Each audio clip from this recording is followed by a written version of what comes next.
Hello, everybody. Welcome to another edition of Writers Drinking Whiskey Open Bar, the only show with a 3-act structure and a 4-drink minimum. I'm your host, William R. Hincy, and we got a delightful cast today. And so let's meet them one at a time so I can give everyone their due. But first, as is our theme with the show, we're not going to do full bios, but I will include them down there in the description. So find them there.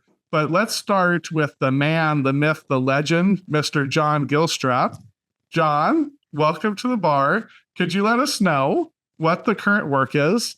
And we're going to do a Tinder kind of book dating service here today. So swipe left or right. And I think left is you like it, and then right is you don't. And someone correct me if that's wrong. I always get these mixed up. I feel like that's backwards. I've never been on any of that, but the pop culture reference is always swipe right. So I feel like swipe sinister, right? Yeah, so I feel like swipe right is the good one. Okay. Awesome. Oh boy, this is going to be really confusing. I know, isn't it? Yeah. I'm talking about my own book, and I'm supposed to like it or not like it. Is this what we're doing here? No. I didn't get it. I didn't get to finish because I messed up the left and right. So you're just going to tell us what the book is, and then for you're gonna choose swipe right or left on starting a book series before it's finished. On William Faulkner, just generally, like, are you going to allow him into your home or not? And let's just leave it at there because I had a puppy emergency and I have a blank bullet point I meant to fill in. Okay.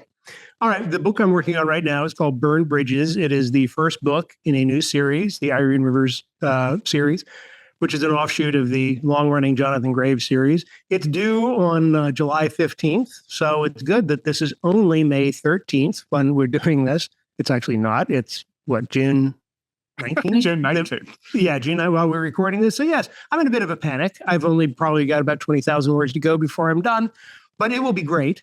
As far as allowing William Faulkner's books in my home, all books are welcome in my home. They'll be lonely. The spines will probably be very stiff for the first person who opens them and reads them. I don't know which way I was supposed to swipe, right or left on that, but there we go. That's perfectly okay. And what about starting a book series before it's finished? Like starting a reading one is what I mean. For me, okay. There's two things. There are two different kinds of book series. For example, the ones I write and the ones like Jeff Devers and other people write, those aren't really series. Those are episodic. It's the repeating characters. So those I never hesitate to start in the middle because you don't really, you miss some Easter eggs perhaps, but the story is a standalone story. But if it's a true series where, book 5 builds on book 4, which would actually be a series I did, which is the Victoria Emerson series, where it really does. It's a trilogy, actually. You cheat yourself if you start on book 3, if you haven't read 1 and 2. So, I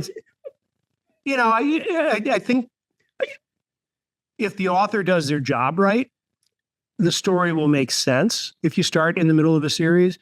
But overall, I think if it's a true series, you're kind of cheating yourself if you don't start at the beginning. Now, having said that, on a long-running series, these are we're in the 21st century, and books just don't have that kind of shelf life, so it's hard to get. I mean, the Sue Grafton's Alphabet series, it would be really hard to get A is for Alibi or whatever it was, just to find one if you wanted to start at the beginning of the series. So there are practical elements of that too. But overall, I think if it's a true series, it's best to start at the beginning. Okay. All right. Fair enough. Awesome. Then maybe we'll go according to my screen here. So Janice Hardy, I should have thought, I meant to think of these. So I'm going to think of them on the spot. So the woman, the editor, the person with a really nice bookshelf behind her. Hey. I called you a man, the myth, the legend. I mean, that was again. Okay. All right. That's fine. What's your current work and where do you swipe right or left on those two? Well, currently I am deep in revisions on I have a science fiction detective story. And I am like really, really doing a major overhaul on that, which is a lot of fun and also kind of crazy. I've never read any of Faulkner, so I guess I'd swipe right on Faulkner because why not? I'm always looking for new fun things to read. So having them in the house, sure. Maybe I'll like them, maybe I won't. I'd give them a try. I'm gonna have to decide with John on the series. If it's one where it's the first book and I know there's like 5 books in there, I may or may not read it, or I might read one, or I might wait. I'm not sure. I'd like to, I guess it's really going to depend on how invested I am in the first book. Like I might try it. I don't think I'll wait for a series until it's all out. But if I read the first one and really like it, and I know the other ones aren't going to be out for a while, I may wait till a couple more are done so that I can read them all in one sitting. If it's more episodic, then yeah, I'll buy one and then read them through. But for TV shows, I absolutely wait till the season is done, and then I binge watch them all. So books, I'm okay. TV shows, nope. Gotta do TV shows all at once. Netflix. Otherwise, I'm not. Yes. Well, are you avoiding commercials? Well, A, I'm avoiding commercials, and B, we discovered years ago that when you watch a show like that, you pick up all of these nuances and all of these things that you notice when you watch them one right after the other. And some series lend themselves really, really well to that because there's a whole extra layer of storytelling you don't notice if you're watching it every week. And then there's some shows that are really repetitive, and you notice how repetitive they are and how much they repeat things when you watch them one right after the other, where you don't notice that if you watch it weekly. So some of them really lend themselves well to binge watching and some of them don't, which is kind of an interesting parallel, I think, with writing, is that how much do you put in there for your readers who are binge reading your book? If your series has been out for a while, are you going to be repeating things that binge readers are going to be like, okay, I'll just flip through the first chapter because it's all rehashing, versus keeping everything new and fresh, regardless of when they read it. Because with most books, you expect a year between them, but it used to be that, but that's not the way anymore. Yeah, sure. Kind of fun thing to think about. If you're if you put your books out, if you rapid release, then, maybe you handle your backstory. I kind of like the when there's a show that's on every week and we look forward to it. I like the little routine of it. Me and my wife would be like, House of the Dragon just started. We were a big Game of Thrones fans back in the day. So we're like, oh, okay. So it's like, Sunday night, we know like, I'm going to go watch it, get amped up. But I see your point about catching the storytelling. You definitely, but we did that when there's nighttime shows that we binge to go to bed, like Modern Family or Schitt's Creek and these things. And you pick up on the rhythms of it and all those nuances that they fit in. So thank you for that. So Gabi, maybe we can go to you now. Hi, everyone. So right now, Sorry about I'm that. ending a contract and starting a new one. So my work right now is looking for work. And some of my cooler fiction stuff, I'm revising book 2 of the Socially Awkward series. And sadly, the first book was released in 2017. So if I have any faithful readers, they've been waiting a long time, given that it's 2024. For Faulkner, I am not sure I've ever read his work. So I would swipe right and give him a shot. And as far as reading a series, I actually enjoy the anticipation. Like if I stumble onto a book, like through the library or something, and they're like, oh, well, the next one's coming out next year. Like it kind of gives me something to look forward to. I do occasionally binge, but I try not to. I like to let things kind of soak in. So I'm pretty cool with that. Either way. Yeah. So. Awesome. Thank you for that. Yeah. And Mr. Dario Ciriello, you want to take us from there? I'm so glad I'm not the only one who hasn't read Faulkner. I was really concerned about that. It's clearly a gap in my education. I've read all kinds of classic and non-classic stuff. His feel-good Christmas book, As I Lay Dying, is one of the... Man, that's a barn burner, that one. I'll make a note of that. Yeah. Thank you, Joe. That's one of his more accessible ones too. Yes. So Faulkner is kind of in that James Joyce category, to where it's like you have an 8-page sentence kind of thing. Oh boy. Yeah, I was just going to say I've not read Joyce either, but I have a friend who did his dissertation on Joyce. Ouch. Oh my God. Yeah. So yeah, probably swipe left on Faulkner, honestly. Series, that's an interesting question. I'm pretty agnostic. It's great when you can read right through a series and it's all been released. I think that's probably my preference. Do I mind waiting for the next one? No, not if it appears. Nobody likes the interminable series. I think my biggest problem, and maybe for all of us, is that not everyone does a real good recap at the beginning of a series. And, if it's, I'm not only a reader, I'm an editor as well. So I get very deeply involved in a ton of books over the course of a year. And if it's a year since I've read a book, there's a lot of detail I'm not going to remember. There's a lot of characters I'm not going to remember. So I think series authors really need a 2 or 3 page recap, rather than a brief summary. Like the last time on, Yes, they do it on TV all the time, right? Last time. Previous Holly Lyle episode. does that actually. I'm sorry? Holly Lyle did that with her Diplomacy of Wolves series. It's a trilogy. We're going back probably 20 years. This is an old book. But she has like the synopsis for book 1, and and I have never seen anybody else do that, and it's so nice. And actually, when I was learning how to write a synopsis, I actually studied her synopsis because it summed it up so nicely, and I used it as a teaching tool. But I love that she did that because she caught you up. And if you hadn't read books 1 or 2, at least you'd be able to read book 3 if you went into it. So I think that's a great idea. I think people should do that all the time. I'm going to push back a little bit on this. Sorry, John. I think my Jonathan Graves series, the first book came out in 2009. And when I'm done with this book, I will start number 17 in this series. So if it's relevant, if something had happened in an earlier series is relevant, like I have a character whose boyfriend was killed in a shootout and she holds her boss responsible for that. It doesn't play so much now, but it did over the course of several books. So, if you tease it enough that it makes sense for the reader, but not so much that it makes perfect sense, then you drive them to go and buy the book with any luck at all. That works really well for a series like you're talking about. I guess with Lyle and the synopsis, it was an actual trilogy where it was 3 parts of one story. So it made more sense for her. Yeah, for you, I would totally agree for that. For series type books, absolutely. That is a fabulous way to hook your readers for previous books. But I think the other thing is, I have a favorite author who does synopses too, Janice, and it's C.J. Cherry, who's a very awarded science fiction author. She was Grand Master a couple of years ago. And she would not only do a good synopsis, although, John, I think you made a really good point there, but her voice in the synopsis was so compelling that it was as interesting as the actual book. There was nothing dry or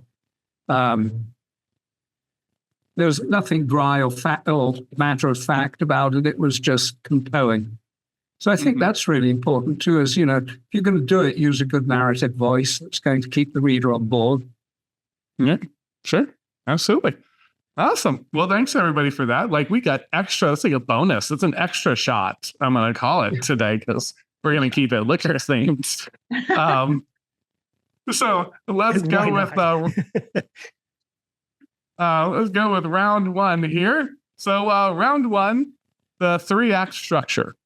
What is it? How do you handle problems that arise during each act? And we let's start with Gabi. All right. I kind of divide them up in terms of the first act. You're really setting up the problem and what needs to happen. The second act, you're showing things fall apart. And then the third act, you're trying to make sense of the new reality. So handling problems what do you mean by that question? Do you mean problems as the writer telling the story, or problems that the characters encounter? Right. Well, maybe so. I would say as the writer, right? So we'd be Okay. focusing on, just the craft kind of portion of it. For sake of conversation, maybe it's easier if we start off with kind of what everyone can kind of give their opinion on what the 3-act structure is. Honestly, I used to do plays. So when I think of acts, I just think of like Act 1 is the stuff we did before intermission. Yes. Then we went back and I changed costume, and then we did Act 2 and 3. But if it was basically 2 acts almost, like to my thinking. I don't really think about acts much at all when I write. So maybe we just start there with, because there's so much, especially screenwriters love to talk about 3-act structure. And that's probably another question is which medium you're doing. But maybe we start with kind of what it is, kind of flesh that out. And then we can talk about the problems that arise as a writer that come up, and how do you kind of get past those. So then, so you gave us your definition of it. Janice, anything you want to add to that? Sure. Well, I really like her, actually. That's a good description. I also tend to think of it as I like the modular nature of writing. So I like the idea that the 3 acts is your beginning, middle, and ending, because it kind of applies to everything from sentence structure all the way up to the entire structure of a novel. So I find that interesting because you can put all the different pieces together to whatever story you're doing. But yeah, so like the beginning is kind of here's where everybody discovers the problem. The middle is them figuring out how to solve the problem. And the end is the characters trying to resolve the problem. And I really love Blake Snyder he calls his middles and his Save the Cat structure the fun and games and the promise and the premise, which I love, because the middle is kind of where all the fun stuff, if it's a heist, that's where the heist comes from. If it's a romance, that's the dance for attraction. So I like the idea of the middle is where all the really fun stuff in your premise happens. Okay. Awesome. You want to take it from there, Dario? Yeah. I, like you, Bill, I don't think much in terms of 3-act structure, or for that matter, the hero's journey. That stuff should be intuitive, I think, and instinctual. Mm-hmm. I'm not a planner, but I think it's a very valid model, beginning, middle, and end, or as I see it, set up, Act 2, conflict, complications, proliferation of subplots, and Act 3, climax, resolution, wind up. So I think it is very valid, but it's kind of like theme, like everything else. I don't think of it in advance. I tell the story. Mm-hmm. Sure. John, you have anything you want to add to that, or I have additional questions I'll ask here too regarding it? But no, I think I agree with most of what's been said. I write thrillers, and so I don't know if that changes the dynamics at all. And I'm completely self-taught. So I also don't think in terms of writerly words. There's a beginning, a middle, and an end. You introduce the characters and the issues, you develop them, and then you bring it to a crashing end, And I just recently, in fact, I blogged about this a couple of weeks ago. I realized, here I'm just screaming on this deadline, and I realized that the first book in a series, so there's a lot of world building that's being done. It's all, contemporary world, but, still. Mm-hmm. And I realized I got interesting people doing interesting things, and it's a thriller that's not thrilling. There's no sense of danger to anybody. It's like, oh, crap. Mm-hmm. So, and I've been saving everything for the 3rd act. And I realized that I can't do that. You can do anything you want, but for the audience, because I'm an entertainer, I realized that, all right, I need to take some of that stuff I was saving and move it up front and kind of re-engineer the book so that it increases the pacing and just that inner sense of danger. Danger is pacing in a thriller, and just to make things work. I never know where, and this is where I have problems with some of these in screenwriters in particular, or screenwriting instructors where by page X, you've got to have the first turning point or whatever the hell it is. Because I don't really know where those turning points are. I never know when the first act switches to second or when the second act switches to third. Obviously, it happens. I know where the first act is because that's page 1, and I know where the third act ends because that's where the end happens. I think a lot of thriller writers, too many thriller writers, in my estimation, have a fourth act, which is all the stuff they couldn't figure out how to explain during the first 3 acts. So you have that, since I'm going to kill you anyway, let me explain all the shit that I couldn't tell you during the book itself. Monologuing. But I think it's a structural mnemonic to get the story moving along. But for new writers who are watching this, I heavily encourage you not to get wrapped up in this. I got to have a 3-act structure and I've got to have a turning point at such and such a point. Just tell the story in a way that is the most exciting way. Yeah, I think that's great. I think one of the things from doing the main show, but especially doing these ones where we talk pretty exclusively on craft, is that internalize the stuff, but kind of forget it.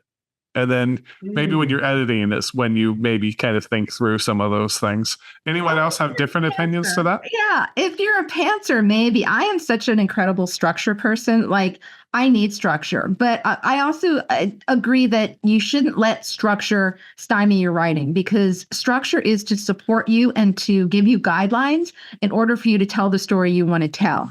And so I will have breakdowns. I know kind of what I'm doing. And then a lot of times you'll go off. You'll go, maybe I'm not exactly hitting those turning points. And that's okay as long as the story's working.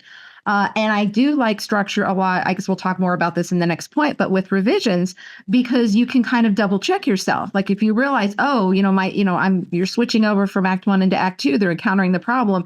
And like this turning point is happening, 40% into the book, there's a really good chance. And you're like, gee, my pacing's off. What's wrong?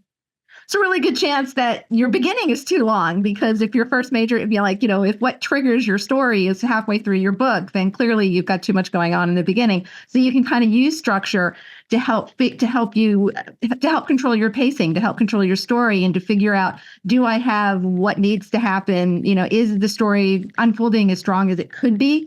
Is it hitting these points? So it's kind of a guideline, like it doesn't have to hit there. And I think there's wiggle room. Whatever it is, but you roughly have your 25% in the beginning, your 25% in the end, and then 50% in the middle. Well, you've got wiggle room. It doesn't have to be exact, but if you're way off on one of those, it can be a red flag that there's a problem, and then you can investigate it. And if it's working, great. Throw the structure out the window. If it isn't working, that's a good way to tell if you are off and where you can start looking to fix it. I've tried to pants. I couldn't write no. I need structure big time. I need that. Like I pants my characters, but I need to know what's going on. And I'm fine with changing it and shifting around, but I need that structure. Otherwise I go off in the weeds and it is just a nightmarish mess. Right. Yeah, no, fair enough. So actually maybe this would be a good time to ask them, because then, they talk about, the 3-act structure. And there's pinch points, and there's the inciting event, which I think that one's kind of semi-obvious just by the name of it. But do you guys think in terms of those as you're writing? So Janice, or I don't know, Gabi, if you did, you do? Oh, I absolutely do. Yeah. So sorry. Well, so I was going to ask you. So do you outline then as well? Do you write the outline out to where it kind of has just in my visual mind, right? You have an outline. Here's act 1. Here's where you see. There's all kinds of charts for this on the internet. When I do. I don't want to monopolize things. I feel like I'm talking too much. But okay. But I'll do that. That's where I start when I plot a story. Is I go, what is my? Well, first thing I do is write a query. But after that, I figure, because I like to know if I have all the pieces. So which is kind of crazy, but I found that a good tool.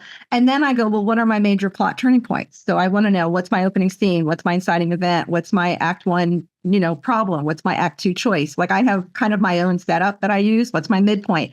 And I go through and I figure, even if they're just vague, I try to fill those out, because it gives me a skeleton of what the story is, and it gives me a direction to write towards. So I always know where I'm going, but I don't always know how I'm going to get there. And that's where the spontaneity and the freedom comes from, because like I have my characters, you're heading towards that, go. And then I like to see what happens. And during the first draft, that's how I learn who they are, is by putting them, I throw them into the fire and I figure out what they do. And I don't always know what they're going to do. And a lot of times they do not at all what I expected them to do. So I actually start big and then work small. Right. And the other one I meant to ask, did I read it here? Oh, yeah, that does remind me though. One of the things that it made me think about is that there's this notion of creativity being like just those white spaces, and you just kind of create. And I think creativity tends to, especially with kids, you see it, right? You put them in a sandbox. Well, they make a castle with the sand, or the floor becomes lava and all these things. And it's all of us can recognize that very easily, versus sometimes when you get kind of very into white spaces, right? Then you get that art that's like, here's a red dot on the middle of this painting and it signifies X, right? And that's a lot harder for people to connect to. So I have no problem with structure. I just don't think of it. This was not a question I felt like an expert on. Anyway, I don't know. This is one of the things I find so fascinating about hanging out with other creative people, is that everybody comes at this from a different way. I used early on, I'm just now finishing my 29th book. So early on, when I first started, I outlined because I was told that's what you would do. And I would sit down and I would kind of struggle through to figure out how, A leads to Z, one letter at a time. And then I noticed at the end of the book, the outline and the book were like two entirely different documents. So they look nothing alike. And that's because I realized that it was a force fit. It's not the way it was working. And I think that it's a personality thing, maybe. And in my other life, I spent a lot of time as a firefighter and safety engineer and accident investigator and all of this. So I think my brain was trained a different way. That you start into a plan, something's on fire, there's something, some bad thing is happening. Okay, this is what we're going to do, and you go in and Mother Nature says, "Oh no, you're not." So it's this constant sort of, all right, best laid plans, right? So this is where we're going to go. Well, crap, no, we're not going to do that after all. So you shift. And that's the way, because I'm kind of a character-oriented writer, that's the way the plots end up working. So I found that when I got out of that way with the preordained, this happens and this happens. Now I have the big picture way of that. I mean, obviously the book has to end, right? And then there are certain plot points that have to be hit. But when I sort of just get in and start telling the story somehow, and I had no idea how this happens, but it just always, knocking wood here, it just always does. It kind of unfolds. And that works for me. It could be a total freaking disaster for somebody else, but it's how it works for me. And I think this is what's so fascinating about the creative process, that it's just entirely different for other people. Mm-hmm. Yep. And that's why that's why when I had the idea for doing these open bars, is that I don't love writing craft of things on the show. Like, as you guys know, I tend to talk about everyone's life more and all the things you did like outside of writing. Because to me, that's more interesting is getting to know the person. But what I like about the panel is getting all the different opinions, so that someone coming in watching, then you can go, oh wait, this works for me. And then you'll get comments on here occasionally, and it's some like, we have 5 people here, it'll be some 6th thing, and I think it's just the spawning all of the conversation, I think, is the truly valuable part of it. So going just a step further into the 3-act, because we've talked about series before too. So and in this case, I'm thinking series, not so much like the episodic kind of series, but like a trilogy or something that's telling a confined story in just some number of books. When you're thinking of 3-act structure, how does that work? Is it like 3 acts per book, and then maybe you have an overarching 3-act, or how does that play out? Book 1, Act 1, Book 2, Act 2, Book 3, Act 3. That's what I would say too. I just didn't want to jump in. But yeah, no, that's how I handle it. Absolutely. I think it's the easiest way to do it, because you've got one big story if you've got a trilogy like that. you have one entire story. So if you break it up there, that works out nicely. Great. And then, like I said, it's that whole modular thing, which works so nicely in writing. So The difference is book one has to have, there are no rules, right? You can do whatever you want. But the way I view the world, book one has to have a satisfying ending because Yeah. I don't want to, absolutely. I don't want to just leave them hanging. I think that's rude. Mhm. So, Oh, yeah, absolutely. whereas Act One in a regular book doesn't have to do. You can leave them. It's actually the opposite of that. You want to turn the page to get to to keep going. So that's a little bit different. Yeah, well, Right. it's that trick of finding the satisfying ending for the first book, but that also is going to pose a question. It's like, oh, you've learned this. Oh, we thought X was going to happen. Oh, we're trying to figure out who this guy is. Oh, wow, he's an alien werewolf. What does that mean for the country? He's just been elected president. And that's what book two is about. It will be a fun book, actually. But it's like that kind of thing. I'm thinking of Lord of the Rings, which has to be a well-known example of what we're talking about here. It's clearly a 3-act work. So some of the division is dictated by length, but Lord of the Rings, from what I remember, ends on a huge cliffhanger at book 2. Yeah, yeah. Um, it does. and- It's- and- the dragon wakes up, right? Oh I no, think that's the Frodo- Hobbit. Yeah. Frodo's wrapped in spider silk, and Sam's going to save him. I think.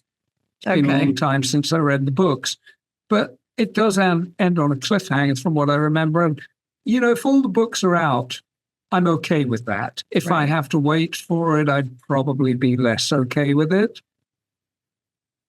Sure. Well, I have was a lot thinking, of- so you have like Star Wars, right? Like the original Star Wars movie is Empire. 1 through 3 acts, and then Empire is the one that leaves you kind of at that cliffhanger. I think you see that a lot with that second movie where you kind of get left on a cliffhanger. Well, I think structurally also, because you're talking about, the end of book 2 is the end of act 2, and the second half of act 2 is when, you've got your protagonist is sliding and failing towards the dark moment. And that's when your antagonist is getting the upper hand. So that happens because typically your second act, your middle ends with the protagonist at the lowest point in the story. I mean, that's your Right. dark moment, your all is lost Right. moment. Again, being the structure person, like that is the darkest moment. Usually your protagonist has lost, or it looks like they're about to lose. So seeing that in a second book actually fits your 3-act structure really, really well. It mirrors that. Even if it's In annoying. film, one of the greatest disappointments for me, have y'all seen Master and Commander? It goes back a ways. It's probably 15, 20 No, years that's movie. Russell Crowe, I think, right? Russell Crowe. Russell Crowe, and it ends with their first officer is taking command of the enemy vessel, and it turns out that he's in great danger, and it ends with them with our good guys having to chase down the bad guys, and that was the end of the first movie. And for whatever reason, they never made the second movie. And Oh, and I love that movie for a lot of different reasons. But anyway, I felt very that's cheated. awful. Yeah, that should be legal. It really should. You should They not- should have. They should Yeah. have filmed everything if they're going to do that.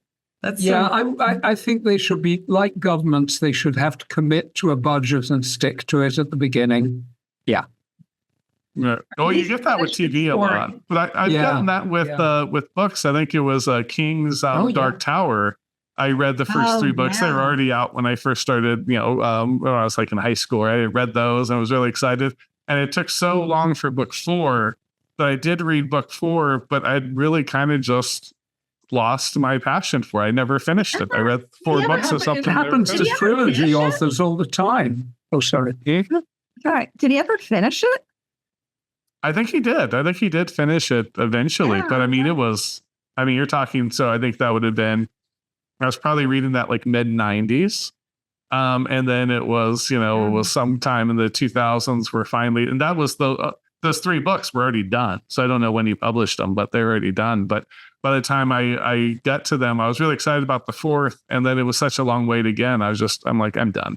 That's why I kind of hit the TV. You just never know because it doesn't get renewed or something, right? Aren't we still waiting on the I'm getting out over my skis here because it's not my genre, but for Game of Thrones I knew you were or gonna say- Martin, are we like 12 years waiting for that last book? I think so. I think it's something like that, because he was on book, I think 4 when the show started, and then they went through the entire show before he released it, and we're still, they started a second, show. There's a spinoff. I think show he's before doing it came, okay. so. Yeah. Oh, I'm sure he's. I heard he wants to build a castle or something out in New Mexico. So I think financially, he's going to be okay. We don't have to worry about Mr. Martin there. Awesome. So I guess then maybe we swing to the problem portion of this. So is there any difference? So if you come across a problem like in that Act 1 area versus Act 2, Act 3. And again, not so much character problems or like plot problems, but like just as you're writing, right? So I guess maybe a good example, John, would be the one you came up with, right? Where you're saying like it's a thriller, but you didn't have any danger. And so you're kind of looking at, and maybe that was earlier on or not, but do you guys attack those any differently? Is there any ways to kind of identifying what those might be, tips, tricks, anything like that? I don't think Anyone jump in. anyone in the history of ever has run into a problem in Act 1, because that's just the fun part. That's where you launch everything and it's all People fun do. and shiny. Other than the one you mentioned, People which is the do. tension. Not in the, like at the very beginning, it's in media res. Is that what the term is? You start out on the big thing. I call the middle 200 pages, the muddled middle, that god awful developmental phase where all the heavy lifting happens, the story develops, and all, which triggers, which I guess is the third act in my case, which is the shootout. Where all the cool stuff happens. The muddled middle is, it has to still be exciting. It has to be interesting, but also has to be detailed and make sense. For me, that's the drudgery of every book, actually. And it's just really hard. That's where we learn the backstory that we're going to learn about people. For me, that's where it belongs, is in the middle. Just the right amount, stoichiometric amount. So I find that center section, the second act, to be where all the problems lie. And that's where you realize that you haven't set up, I haven't set up the stuff that I need to keep the momentum, the pulse of the book going, which is what I was talking about before, where you got to go back at the beginning to plant the seeds that then make the second act not boring. Yeah, that's interesting, because I actually, once I've gotten the line, right? Like once I've started writing, because, pants or whatever, garden or whatever term people like to use nowadays. Once that tree has started to grow, I'm off racing. So once I'm, 50 pages in, and actually when I go back and edit, I actually always notice, like, I do much less editing as it goes. So by the time I'm doing an edit front to back, the ending is almost, I don't want to say perfect, but it's close to done. Middle is even closer. And it's that beginning part that I end up fussing around with. Because I think there's, like Janice mentioned pacing, right? You can have too long, right? So it's kind of and actually Dario, I don't know if you remember this or not, but when we did the edit for But the Ripping Apart, that was originally published by a horrible publisher. I don't know if they're still in business, but when I went to I get the rights back to it and everything, went to re-release it, the part that I always struggled with was the first chapter. And it's like, how much information do you get to start? Like how you hit the conflict, kind of things like that to kind of get you going. And I ended up rewriting that whole first chapter after we were talking, to where there's even like a video trailer for it. And they use a bunch of the language that was cut, which actually I think is kind of cool, because I'm like, it still kind of meets everything, meets the story. But I ended up cutting all of it and just rewriting the whole thing. So I think it probably goes just by how you write, like kind of how you think by writer. I think a really, really strong setup is critical. I mean, we're talking about genre novels, obviously not literary work here. And although I've only written 2 novels, like John, they're both thrillers. I think a strong setup is absolutely key.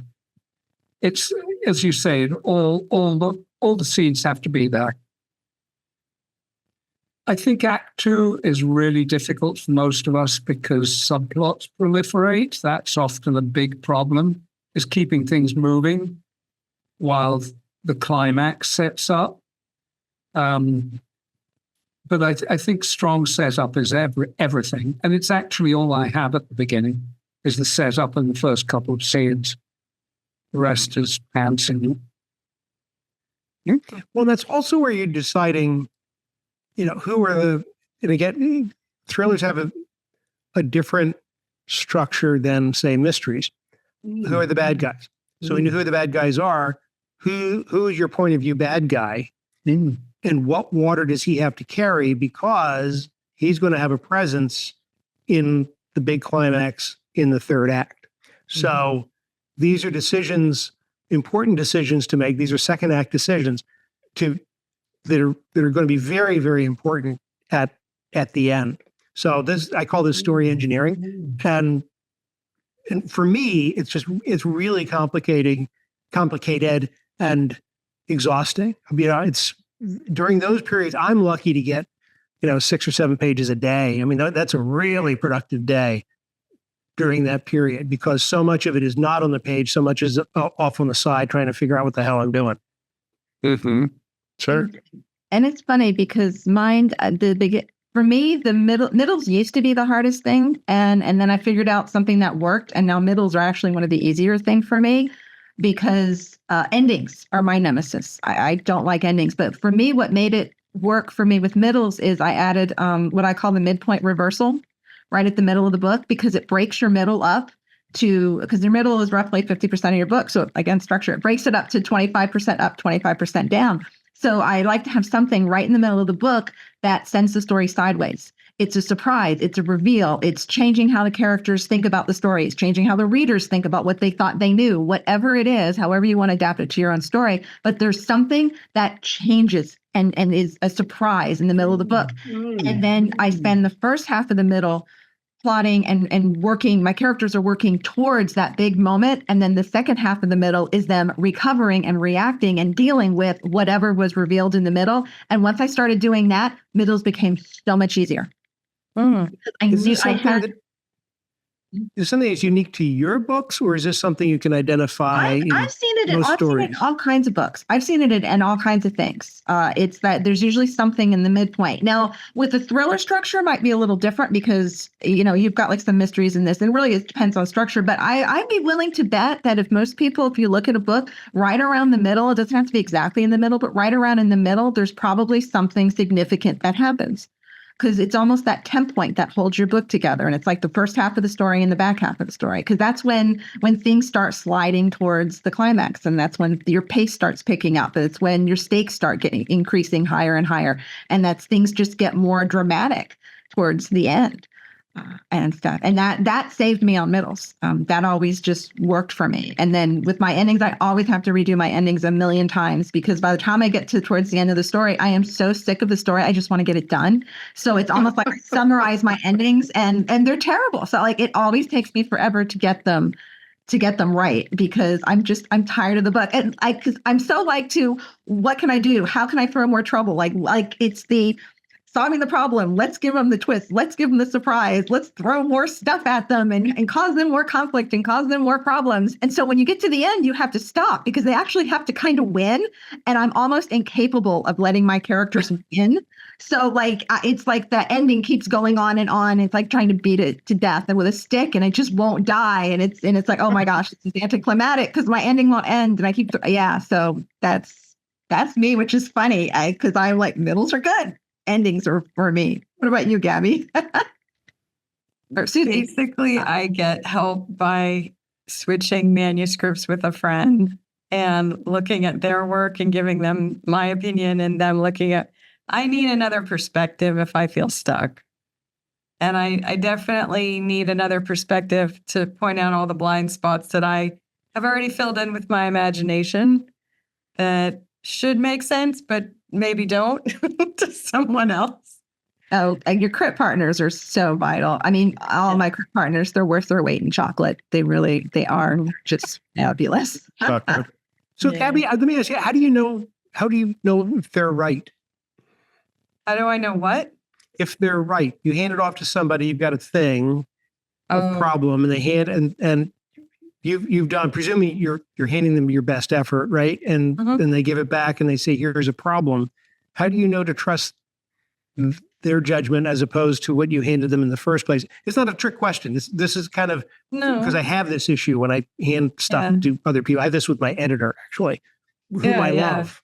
But sometimes it's not good. Sometimes it doesn't make sense. Sometimes it reflects more about the person giving the advice and what story they'd like to read than what story you are being called to write. So I think you have to be discerning. When I started writing fiction, I used to be part of this huge writers' critique group. And so we'd go around the table. And if 4 people said something was an issue and one of them didn't, or vice versa, if one person said, I really don't understand this, and everybody else got it, then I'd kind of do like a consensus, like, well, seems like maybe he's just not reading very good. Or she's just not catching what I mean. So yeah, I mean, I wouldn't trust them with everything, but sometimes it helps to show your work to someone else to get a outside perspective of like, hey, whatever happened to that brother character? Why did you introduce him if he's not going to be in the rest of the story? Or, stuff like that. I think it's that ideal reader thing. I just, not that I've written a lot lately, but I have a very small circle of beta readers whom I also beta read for. And we're all people who get one another's writings, we get one another's preoccupations, we get one another's books. And I think it takes a lot of trust to take on board someone else's opinion. I also think, as King says, tie goes to the writer.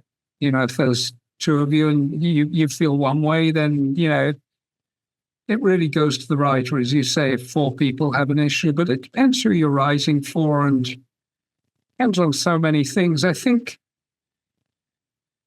most writers I know, as they improve their craft and become better writers, they rely on less and less people and have a very small circle of really trusted beta readers. I'm not for spreading it out very much. I don't want too many opinions. But then I'm not trying to write big commercial books, Well, I think it's fair. We actually had an episode. One of the questions was on taking, how do you take criticism, or critique, maybe better word for it. But I think it is a skill to be able to listen to what people are saying, think about it critically, and then take it or discard it, right? Is having that discernment to it.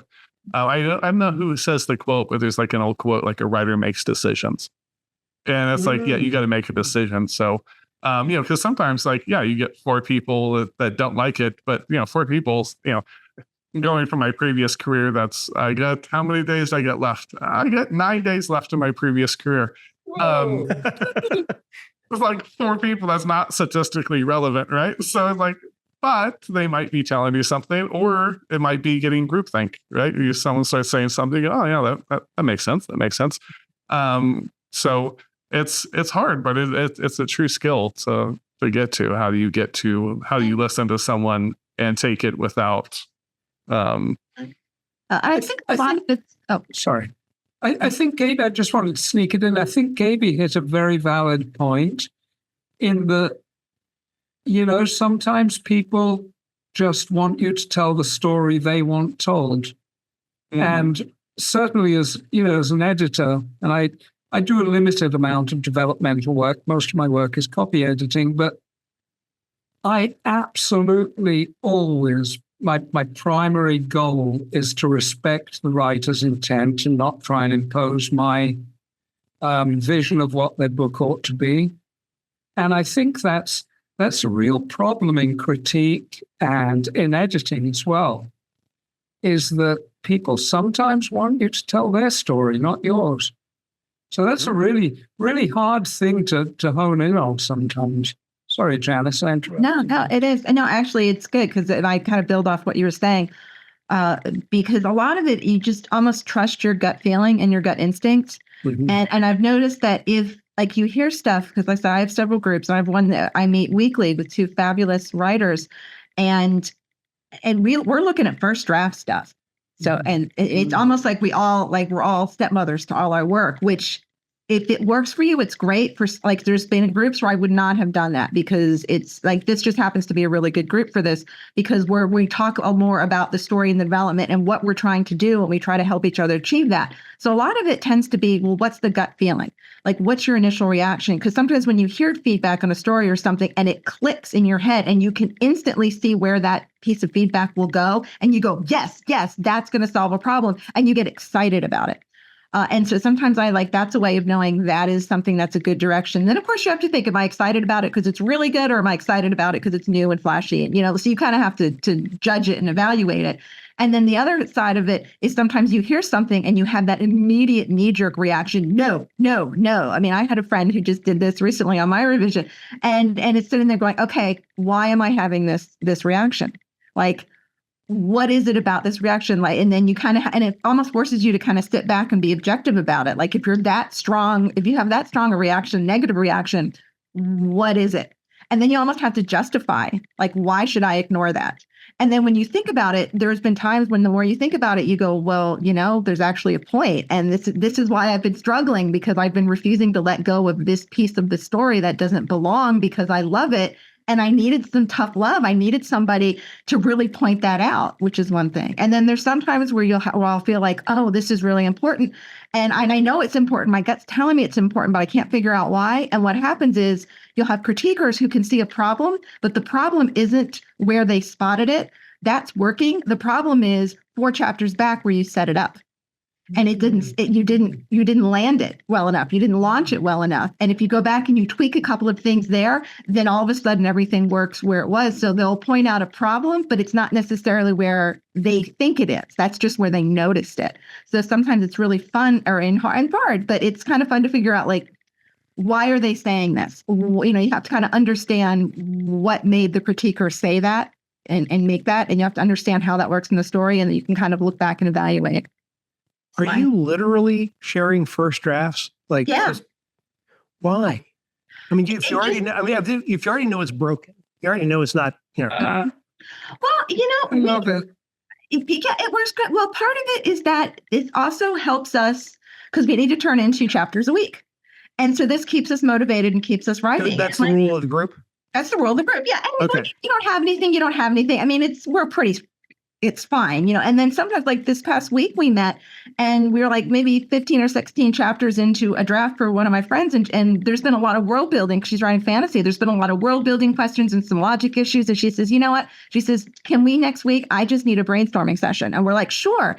And she sent us like a 2-page document with like, here's what I'm world building, what I'm thinking about for this type, and this is the world, and like all the stuff she's playing with and her thoughts and everything. And we critiqued it and asked questions, and we sat around and we talked and hashed out her world building and helping her solve problems because that's what she needed. And we've done that with all of us. The other friend is she's writing a middle grade and it's a little too complicated, and she's got like 2 stories going on, and she's like, okay, we need to do something. And she kind of realized, well, shoot, like I need to strip this down. And she's finding the problems. And like I said, this isn't for everybody. I am incredibly fortunate that I have found like 2 ladies and 2 writers who are just phenomenal, and we get each other. So we understand what we're trying to do. And there are times where we're not looking at the specifics, especially if we're like, this is a really rough draft. I'm just, are the bones good? I'm trying to figure out if I'm going in the right direction. And we don't care about commas. We don't care about line edits. Mm-hmm. We don't care about, we're reading it because we're like, is the story generally working? Is the scene, are the bones good? Is there, are there places where, okay, like, yeah, the plot's working, but it's really missing the emotional layer. Here are places where I really want wanted to feel some more emotion in the scene, more emotion from that character, or, why did this character do this? This, the motivation, I'm not picking up on the motivation yet. And that's the kind of feedback. And it really is helpful because you get a sense of how the story's flowing, and then you can go back in and flesh that out. And some drafts are better than others, but yeah, I mean, we're writing this. There are times when I have finished work and sent it, finished it, didn't even get a chance to reread it and sent it to them. And it's like, this is a brain dump. And they're like, okay. And it's fine. And we understand that. And so it's about helping. Right. It's almost more of a writing room process, like you hear about, like with TV. I've never been part of one, but you hear about TV writing rooms and stuff, right? Everyone gets together and kind of talks everything through. It's funny, as I heard, I remember who said this. It wasn't on the show, but he was saying that never tell anyone the story before it's done, because half of what the motivating factor is, and clearly this doesn't work for you, Janice, but half of what the motivating factor is the telling. That's part of the joy. So if you tell it too early before you're done, you're kind of cheating yourself out of the joy of being able to tell the story. I don't have that so much, but I've talked to a few people that have had that feeling too, where it's like they don't like to talk about it. I'll give the rundown, right? Okay, I'm working on this epic absurdist satire named Pirates of Appalachia, and I'll give you 2 sentences, but I don't get into the meats of it because I feel like I need to figure out the whole detail of it. Yeah, we don't always get into things. There's times I don't know how her story ends, and we don't there's things where we don't talk about it. And then there's times when there's a problem and it's okay, I really need to kind of, you don't have to give me specifics, but I kind of need a general sense of where this is going to be able to answer their question if somebody's stuck. And it'd be oh, well, eventually rough. And they'll give a very, non-specific, but kind of a general sense. It's oh, okay, well, if you're looking for if you're looking at that, then suddenly you start seeing things in a slightly different way. And you go, oh, okay, well, I wasn't picking up on any of that. This looked like it was heading in this direction. But if you did X, Y, and Z, then that would reposition that whole scene and your character, and it would make a little more sense. And then I would realize they were struggling with this problem versus that problem, and it's maybe too vague, but yeah, I mean, it works, and it's definitely something I would not recommend for anybody unless you have really, really trusted critique partners and people that you do things and who really understand, because it can, especially, and you have to be very, very confident in your own work and being able to take your own critiques and understanding how to separate what works and what doesn't. Because if you were a newer writer in something like this, and then you were just going to do whatever, can totally mess up your story, because it's like writing by committee. And that would be very, very dangerous, especially for a new writer. So this is something I think you need the right people, and you need to be at the right stage in your writing career where you're confident enough that you can evaluate feedback and know what to do with it. Otherwise, it could send your story, and you wouldn't be writing the story you wanted to write. Amen. So round 2, how do you edit your work? So what's your drafting process? Do you have any tips, tricks, alternatives to there's the kind of tried and true kind of school taught kind of 1 draft, 2 draft, 3 drafts done, kind of thing. So last time, I think we started with Gabi. This time, let's start with you, Dario. So limited data points. I've written a number of short stories and only 2 novels and 1 nonfiction book, which reads like a novel. So take it with a pinch of salt. I think 3 drafts is way too few. My process, my first drafts are pretty clean. I'm a slow writer, and my editing obsession makes writing and forward momentum very difficult. So I write slow and I write clean. Some people would probably publish what I write as a first draft, at least prose-wise. What I know, I'm an adder in. I normally find rather than cutting words, I have to add words. So typically what I do after letting the first draft sit for a while, I do believe in the getting some distance process, a month or 2. And even in a short story, honestly, I think you need to get away from the thing. After that, usually I'm adding in, on the second pass, I'm adding in setting detail most of all, and description. I tend to skimp on that a little in first draft, and character interiority, which to me is and you probably all know this other than John, who I've not met before, but that's the magic sauce to me is interiority. So that's usually my second draft process, and that normally takes a while. Janice and I have talked about this. I can't do teardowns. The very idea of doing a teardown or a major restructuring just terrifies me. I'd give up. The life will go out of me. It's got to be structurally correct enough for me anyway in the first draft. So second rewrite is adding in character, interiority, adding in setting description. Third run through is usually tweaking dialogue. Fourth run through is polish at the prose level more than anything, and maybe another pass to, add the little finials and knobs and things like that. So I'd say at least 5 drafts is my process.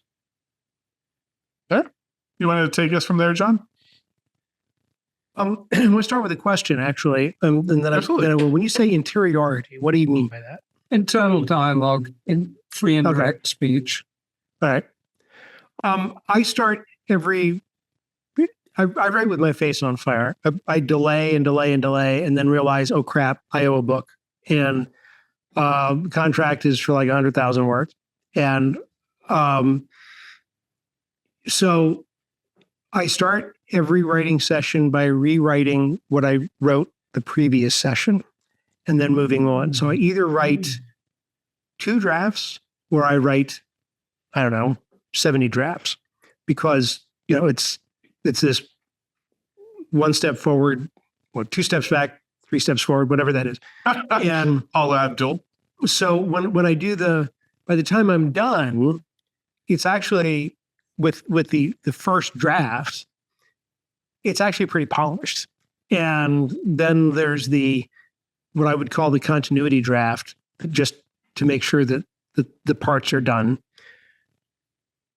And then I'm on deadline, just because the way I do it, I turn it in. And then after I turn it in, I usually pisses people off. After I turn it in, I do another draft. And then I turn that one in afterwards. That would be maddening. Well, but yeah, I made deadline. Okay. So, and here's the real one. So it's not my problem. So, I hope she's not listening to this. The idea is to get a good book out there. I write from a very close third person shifting point of view. I think that's what we call it. So every scene that I write is from I'm invisible. In a perfect world, John is invisible. So every scene is told from somebody else's point of view. And that's important to me. So that's one of the things I'm looking for in each of these daily rewrites, to make sure I'm not breaking that fourth wall as I go along. And to make sure I'm not squandering drama, which gets that thing I talked about before, where I wasn't squandering drama. I just wasn't all that exciting. So that's another bit of engineering. So the editing process for me is not it's chaotic. It's really it's not an organized thing. So you're kind of bootstrapping as you go. I guess. I mean, I've never thought of it that way. When it's all over, I hate the idea, and I've never done this. I've never turned in a book that I'm not satisfied with. It's just, again, I'm knocking wood. I'm always close to deadline, but I've never violated the confidence with readers. So, and I hope that I never do. The idea is to get this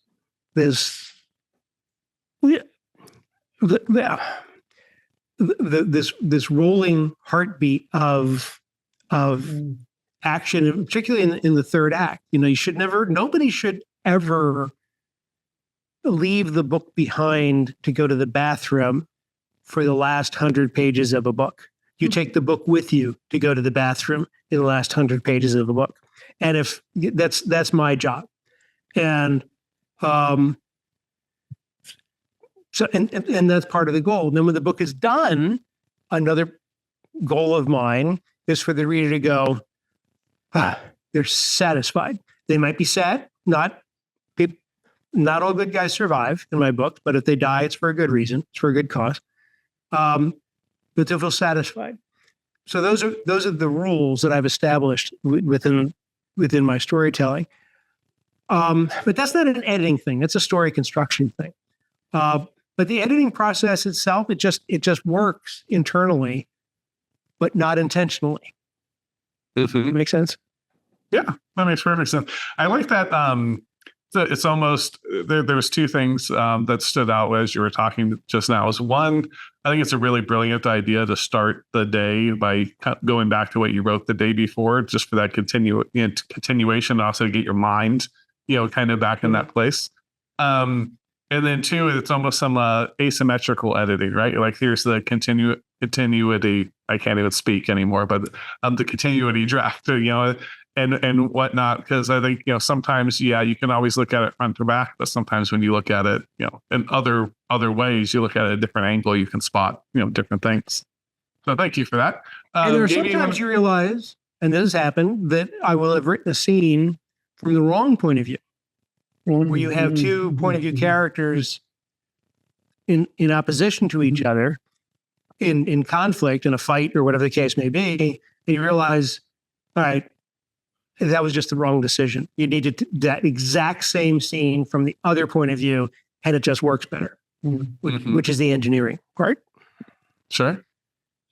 Absolutely. Gabi, you want to take us from there? Sure. I agree with Dario that 3 drafts are never enough. I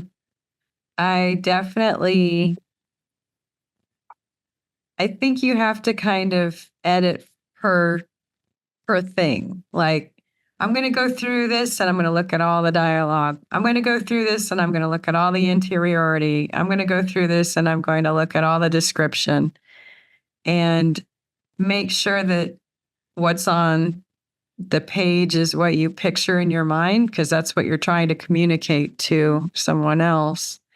So if I'm left to my own devices, I will obsess over a story for years. So I might be a bad person to ask, but I pretty much like to compartmentalize it. I also use note cards. And I will write down the elements of a person's character on the note card. And I will make sure that that is being conveyed in the story. Like, have we remembered that this person likes to wear a certain thing or likes to say a certain phrase, or, you know what I mean? Like, you want to be consistent. You want to show that the tone, the voice that they speak in is consistent and correct. So those are my basics. Awesome. Thank you for that. Janice, you want to go? Sure. I know you're nipping at the last one. You talk so much. I'm like, you know what? I'm just going to make her wait. I know. And I was going to say, I'm not going to say a word until somebody asks me something. I'm like, I get excited and I talk. And you said, I want to be clear. I'm completely kidding. By the way, I did I literally just go by the screen and try to remember who goes first or not. So I'm just teasing you. I don't mean that. Totally okay. Well, it is accurate. So like I said, I will talk for everybody because I love talking about this stuff. I'm very technical, and this is me. Well, this is me. I teach writing. I blog about writing. I have books about writing. So like it brings out the teacher in me versus just the author in me. So for me, when doing revisions, okay, now just I'm going to say real quick, the revision that I'm working on right now would kill Dario. The amount of tearing apart and structuring that I am doing, he would just like go into seizures and we'd never see him again. I just don't, even if I describe it to him, like later on we'll talk, I'll tell him what I'm doing and I'll hear him twitching on the other side of the phone. It's a so story. It is because I do like big picture first. So for me, I need to kind of figure out, I like to know, is my structure working? Am I hitting all of my big points? And I'll do kind of an editorial map where I'll go through every scene and just write down, well, what happens in that scene? because I want to see the flow and I want to know what I'm working with. And 3 to 5 drafts is pretty average for me. I'll have some that take more. Sometimes you might have one. I don't think anything ever takes less than 3, but you've got some books that just take a lot. And then I'll go through. I like to do layers as well because I find it a lot easier to focus when I'm just looking at something. So currently I am just looking at the plot because with this particular novel, it was intended to be the first book in a series. And what was originally the epilogue in the first draft, I realized needed to be the midpoint of the first book. Because the bad guy who was kind of like a Sherlock Moriarty kind of situation I had set up, and the bad guy who was pulling the strings in the first book didn't really show up until the second book. Like the crime is solved in the first book, but you don't realize it's a murder conspiracy thriller versus just a murder mystery. So there's all these things you don't realize. And then I realized, well, that has to go in the middle, which completely changed everything. And then I'm like, well, there's a personal story with the detective, and like that, he's a very difficult character to write because he's not human, and it causes issues. And so there's a lot of stuff there. So there were all of these layers and these issues that needed to be reworked. So it was draft after draft. And then I had this 143,000 book that's way too big. And I was like, okay, I need to like figure out what to do. So I was going through it structurally and going, okay, where's my structure? And like my middle is 93,000 words. I'm like, that's way too big. Clearly, I know where my problem is. Like, so this, like I said, like it helps structure. So I'm like, okay, we need to just follow the evidence. So I'm just going back and I'm looking at the scenes, and it's like, hey, this is what happens. The body drops. Okay. Who are the most likely suspects? Where is he going to go? Okay. And I'm moving scenes, and it's just Scrivener. So I'm grabbing scenes and I'm moving them and putting them where they need to go and making notes like edit for flow and cutting things out that I know don't work. And I'm going through there and I'm going, oh, there's this whole subplot with industrial espionage. Nah, I don't need that anymore. I need to cut. It's gone. Because as I'm going through and I'm seeing where the plot, I just follow the plot. So as I'm seeing the plot, he's going to talk to this person and this person first. Okay. And then there's these other people who originally that were the first witnesses he interviewed. And I realized they're now the last witnesses. You're pantsing, Janice. You're pantsing. You're not outlining, you're pantsing. My revision. It's bizarre. I know. And this is I have never done this before. This is just because this story has it's a really ambitious book. Welcome to the freedom of pantsing. No. I can Score. Awesome out here in the meadow. We're all just like frolicking around with the butterflies. But it's the structure that's keeping me safe. But it's the structure. But so for me, and this goes back to all of my books, I sit down, I'm like, what is the problem my character's trying to solve? The structure is that locked up thing in the distance that's not letting you in. You're pantsing. You have all this opportunity. Saving me. The structure is what's saving me because I'm like, here's my structure. What scenes do I need to hang on this structure for the book to work? And that's why it's letting me know when I look at a scene, does this scene belong in the story? Well, what is my goals? What's my story about? What is the skeleton? What is my structure? Where does this go? What's the core story? Does this scene match the core story? Does it serve the story I'm trying to tell? And it's yes or no. And while I'm going through and trimming it and looking at them very objectively, it makes it really, really clear.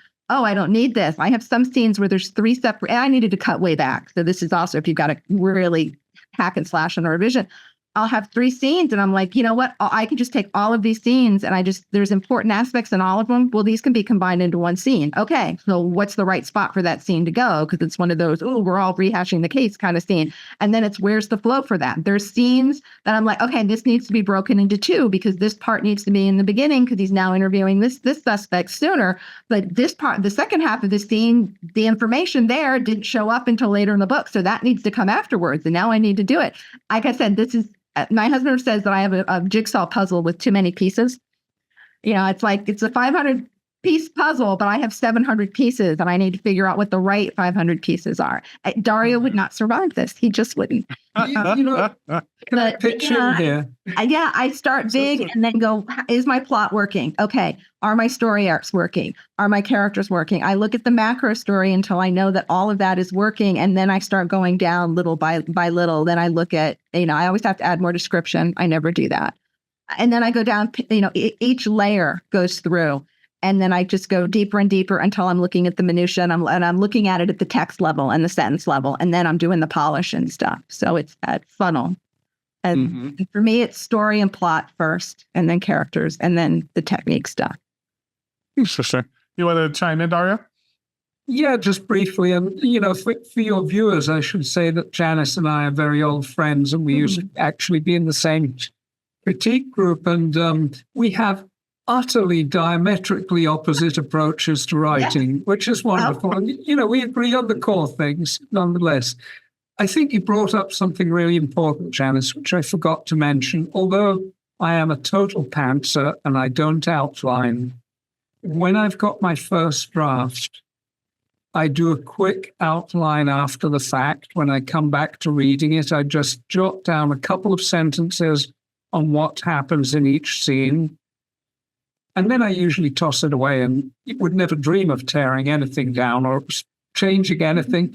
But it just reassures me that, things are, it gives me a look at the skeleton, Sure. And I think for those of us who are pantsers, if you've got the time, it doesn't take long. Just a very quick scene-by-scene outline after the fact isn't a bad idea.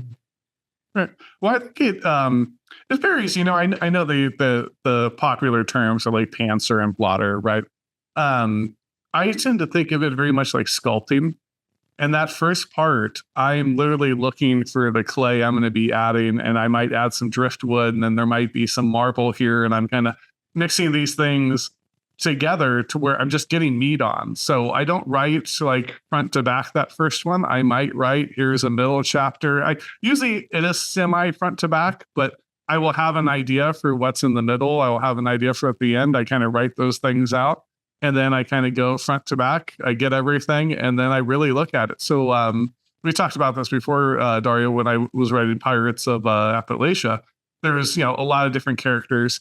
It's mostly like third person limited, a character's point of view. But because there was so much going on, that I went after kind of that, what would be, people call it a vomit draft. I think SJ Roseanne taught me that term, John, the vomit draft. It might have been, sure, Kier, I forget which one. But it's kind of that. It's like, get everything there. Here's the story, here's the characters. And then the second draft versus going front to back, I went front to back each character and just really followed that character story. I remember that all the way through. And then by the time I finished those kind of four or five kind of primary characters, when I went through and edited front to back, I mean, it was pretty, besides the front, that there was a little, the setup kind of getting that kind of all those Jenga blocks kind of together appropriately. It was like, okay, I really know who these people are. I really know where the action's going. All the action makes sense for who they are. So what they're doing, their consequences of their actions, always relating to the next thing. So I love like kind of, and there's other things. There's all kinds of it's a satire. So I'm commenting on this, and I'll kind of just follow it along, go through. But most of those aren't, I think you can over edit. Too. I know, especially early on when I was writing, I definitely noticed a few times where I'm like, I'm just changing like chairs on the Titanic here, right? This thing's done. It's going down. I keep going, it can sound a little better this way or that. There's a poet in me too. So I want to like just write kind of, get very into how the language sounds, but it's like, this sounds good enough. We need to move on. It's also a danger with over editing, because you get to a point where you've looked at it so much where you start changing things because it feels boring, and not because it's boring, but because you've read it 87 times. And to someone new, it's fresh and exciting. So that's a danger when you over edit and over revise too. So that's what the time away from the manuscript really helps at that point, because you walk away and you come back and look at it fresh eyes. And not only do you catch things, especially continuity errors, but you actually forget what it was that you wrote. So when you're seeing it a lot closer to what a reader experience would be. Right. Yeah. I noticed that, because my family will notice my reactions, and I do tons of reading out loud. Maybe because of I'm really a closeted actor. So I had kids young, or I would have probably been a failed actor. I don't know that I was very That's something good, to aspire to be. But I aspire to be a failed actor. Not to be a too failed late. anything is You can be an a aspirational character. goal. I'm being honest about talent level here, John. Like, this isn't what I was aspiring to be. This is just probably what would have happened. But I like to read it out loud. So sometimes when you let it sit, when I come back to it, especially with pirates just being absurd, I'll come back and I'll actually laugh at what I wrote because I completely forgot the punchline of what's happening. Right? And I'm like, what the hell are you doing over there? Like, why are you like laughing or I'll like be upset about something. And I'm like, oh, I'm not, like, just leave me be over here at the bar. Like, it's whatever craziness I'm doing. But I think, leaving it is a great method. So John, with the deadlines and such, I know you said like you turn the book in and then you do the edits, after the fact and like, turn that one in. Do you have any time to kind of leave it and get a fresh perspective on it? Or is with the deadlines, there's no? No. And I don't, for me, I don't think that that's a worthwhile time to leave it and come back. I've been doing this, actually, this is a long time.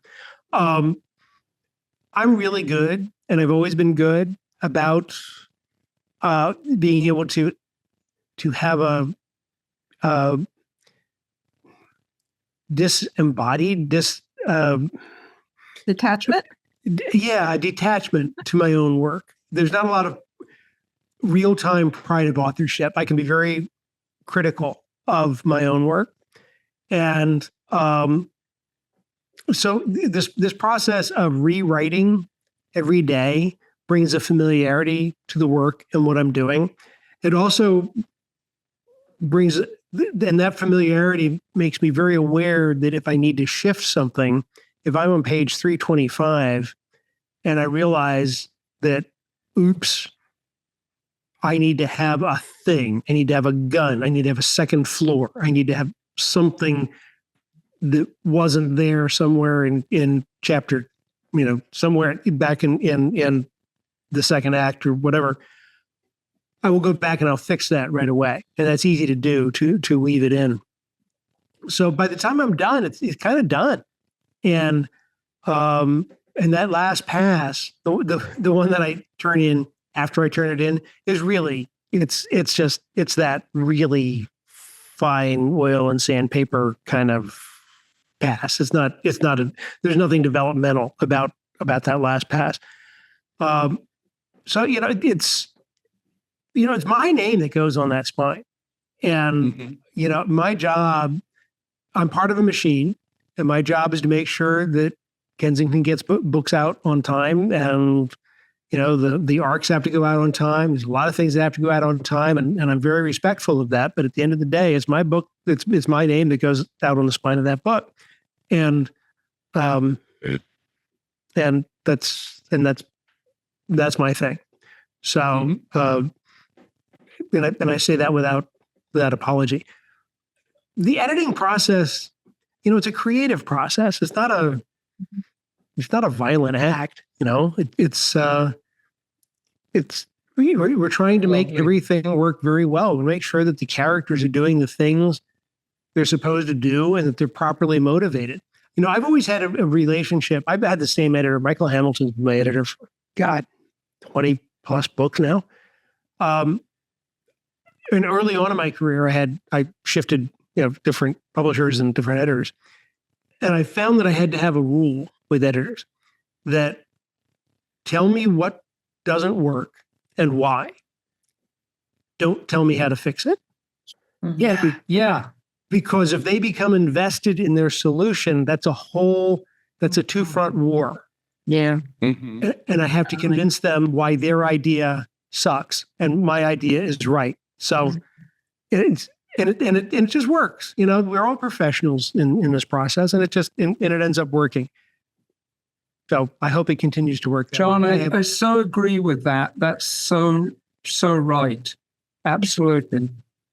Absolutely. That's how I edit. And to give Dario some unsolicited praise, that's why the editing process has worked so well over the years, is that, he truly does look at, okay, what are you trying to accomplish? And go, I don't know about this. I don't know about that. Like, gives you that feedback, but he's not like, what you could do is this thing, it's just, because it does become that now I'm going to argue with you about what works better versus I always think, and I don't know that I'm always perfect at this, is that everyone has ego, right? Like that's just, we all have one in some way.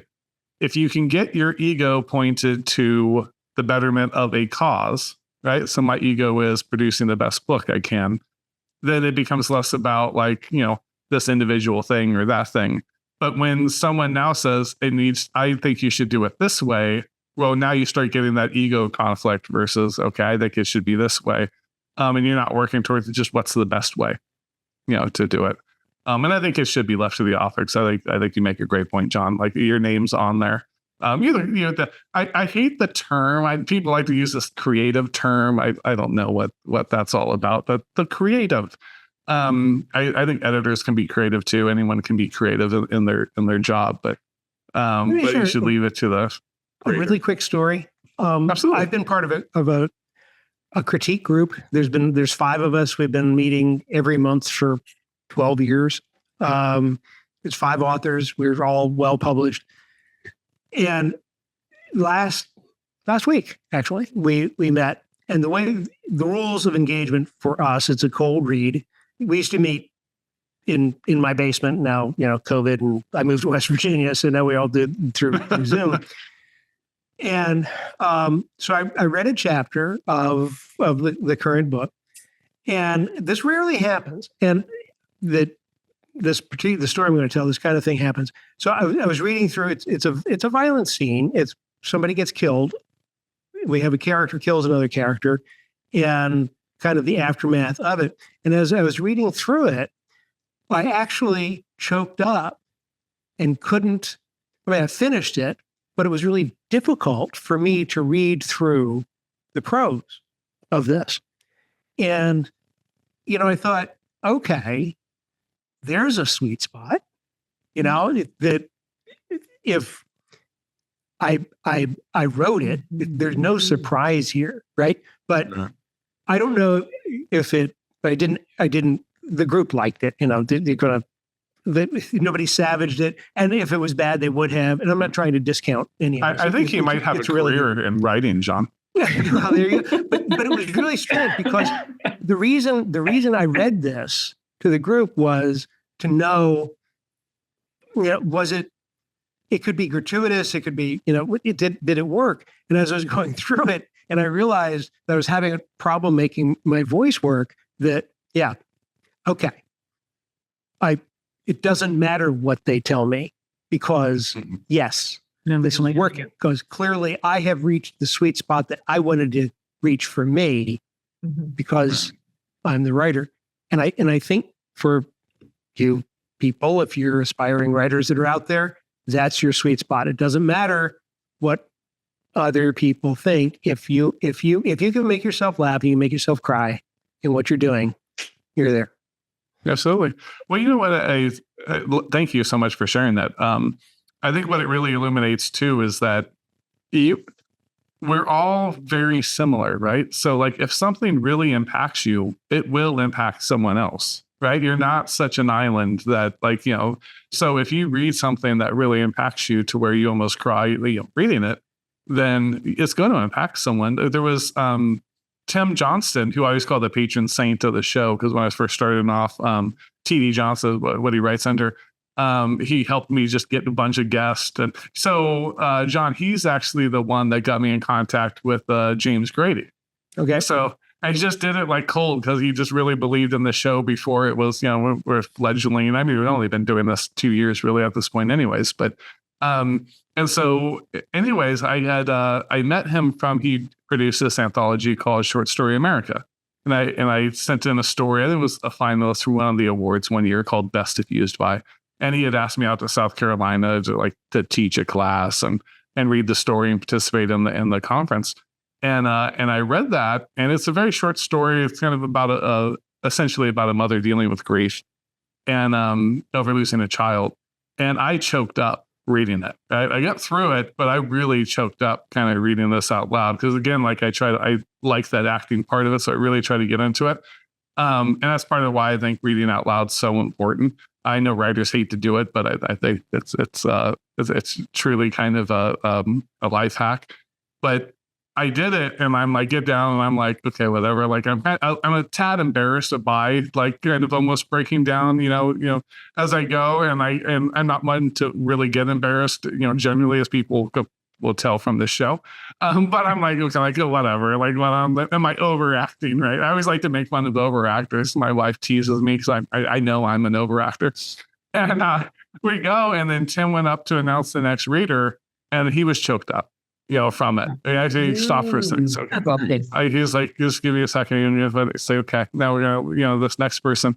And it's this one of those, like, yeah, like if it choked you up, it will have that impact on someone else. I think sometimes we focus on the outward impact, but we can never know, what someone else is really feeling at that moment. You can know what you're feeling. And if you feel that, someone else, it will resonate. So, Well, I want to bring in the converse on what you and John just said, which is that, and I think this is important for newer writers, if it's boring you, it's going to bore the reader. Don't write boring scenes. If a scene is slow and boring and not touching you, ditch it, fix it. Yeah. If you catch yourself skimming when you're doing revisions and you're reading through something, if you're skimming through if you're telling yourself, oh, this is fine, I don't need to worry about it, and you're skimming, no, red flag. There's a good chance that it's a good chance that section is probably problematic. If you don't even want to read it again, your readers aren't going to either. So, sure. Well, and I think it goes back to, John was saying about which point of view should it be told them. Then, I did when I was writing, there was a certain point, like it was following through. I'm like, man, this one character it's almost always in their point of view. And the other ones, you kind of get to see them from someone else's. And I was like, it'd be really interesting just to see what other people are thinking about him, like in this scene. And sometimes even if it doesn't, I think a lot of times we focus on who's kind of the main person in that scene. Whereas sometimes if it's the off person, that's not them. Like The Great Gatsby is not wrote by Gatsby, right? He's not the point of view character in The Great Gatsby. I forget the point of view character's name on that. Yeah, right. So it's like sometimes when it's that first, they actually have a more objective point of view. They can actually say things you haven't thought of, and it can be a really interesting way to go about it. And you got Sherlock Holmes and Watson's that same way too. I think Watson's the narrator. So yeah. I did that in my Sutherland's Rules too. It wasn't. Sorry, Janice. I'm sorry. No. John was like, yeah. Oh, am I wrong about Watson? No. Watson. Watson's a narrator. So Sherlock is never really the star because we're hearing the story point through Watson. Okay. A lesson I learned when I was doing screenplays in Hollywood: the star gets all the good lines. So in the Jonathan Grave books that I write, if Jonathan is in the scene, it's Jonathan's scene because it's Jonathan's books. Jonathan pays the mortgage. So it's just, I think you need to be careful. So are you saying it's always his point of view for those scenes? If he's in the scene, it's his point of view.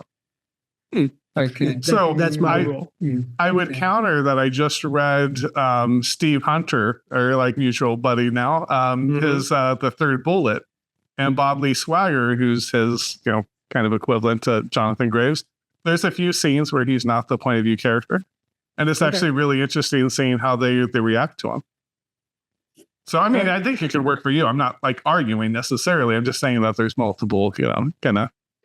It can be interesting sometimes seeing it from the opposite. Although swagger is still like he has the swagger that's in his name. He's still depending on what the story, what story you're trying to tell, what you're trying to do with it. I mean, especially, if he's your narrator, if he's your protagonist, and he's the thriller, and he's the one solving and doing everything, then like this. The hero and the star of the show, it makes sense to follow that because having somebody else look at him can steal some of the mystery.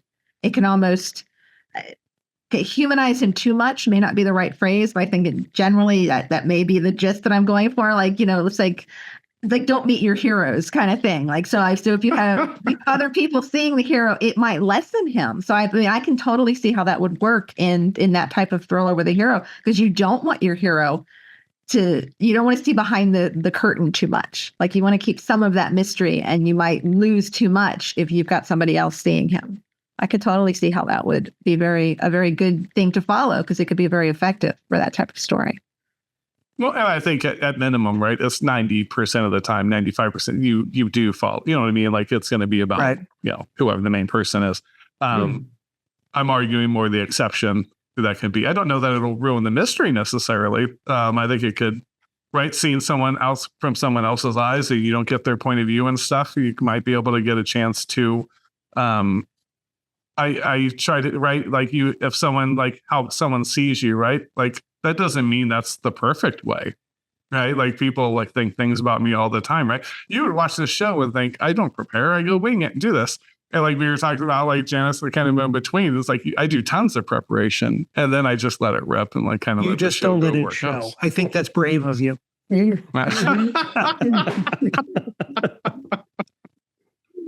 you for that. Thank you for that. I'm gonna just refill my whiskey glass here, but awesome. Anything else before we move on? Oh, I did want to ask, because anyone, like, I don't think this falls into anyone's ears, but this will probably be fairly quick. But I did hear that there's a small movement of people that don't believe you should edit at all. That you write that first draft, and that is your artistic. We call those vision. failed authors. Yeah. You call those beginners. Yeah. Forever. Everything I wrote is perfect. I don't need to change a word. Or they're called teenagers. That's a terrible idea. Yeah. So let's get to round 3, or final round for tonight. And it's a perfect one for the final round here. What is done? We talked about drafting process and things. So how do you determine when the work is actually complete / ready to publish? So Janice, I made you wait, shamefully the last one. Let's just start with you here. Oh, great. Yeah, you throw that at me first one. Boy, that's a tough one. It's going to vary per book, definitely. Lately, I feel like it's never done. I feel like I've been revising way more about stuff than I ever have. I'm not sure what that is. I think when you find yourself where you're satisfied with the story, you're satisfied with everything, and all you're doing is making little text changes and text tweaks, then you're done. When you're not changing anything substantial about the story, I think you're probably good to go, as long as you're satisfied with it.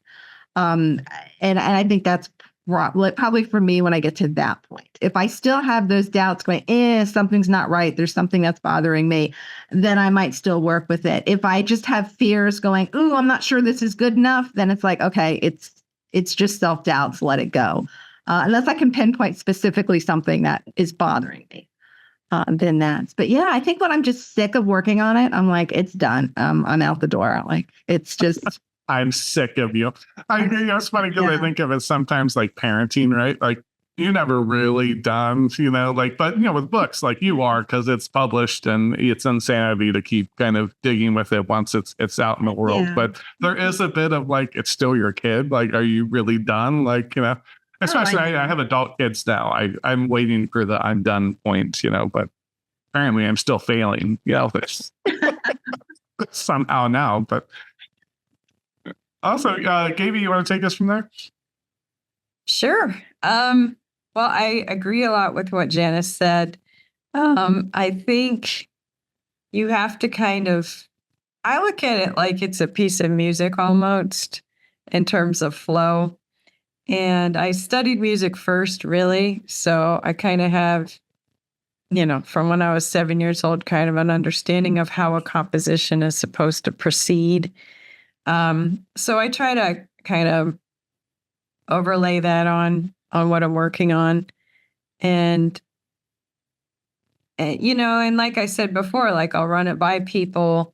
If they just have a few little suggestions, then it's probably done. If they are confused about how something works and why are we talking about this, then it's not. So, when I do rely on opinions, it's usually, so did you get it? Maybe you don't like the story or you don't like how I said it, but did you understand it? So. Mm-hmm. That's what I think. That's when you're Awesome. done. Very good. Dario, you want to take us from there? Yeah, no, Bill, I agree with you. I always think of books as like teenagers. There comes a point when you have to kick them out of the house to earn a living.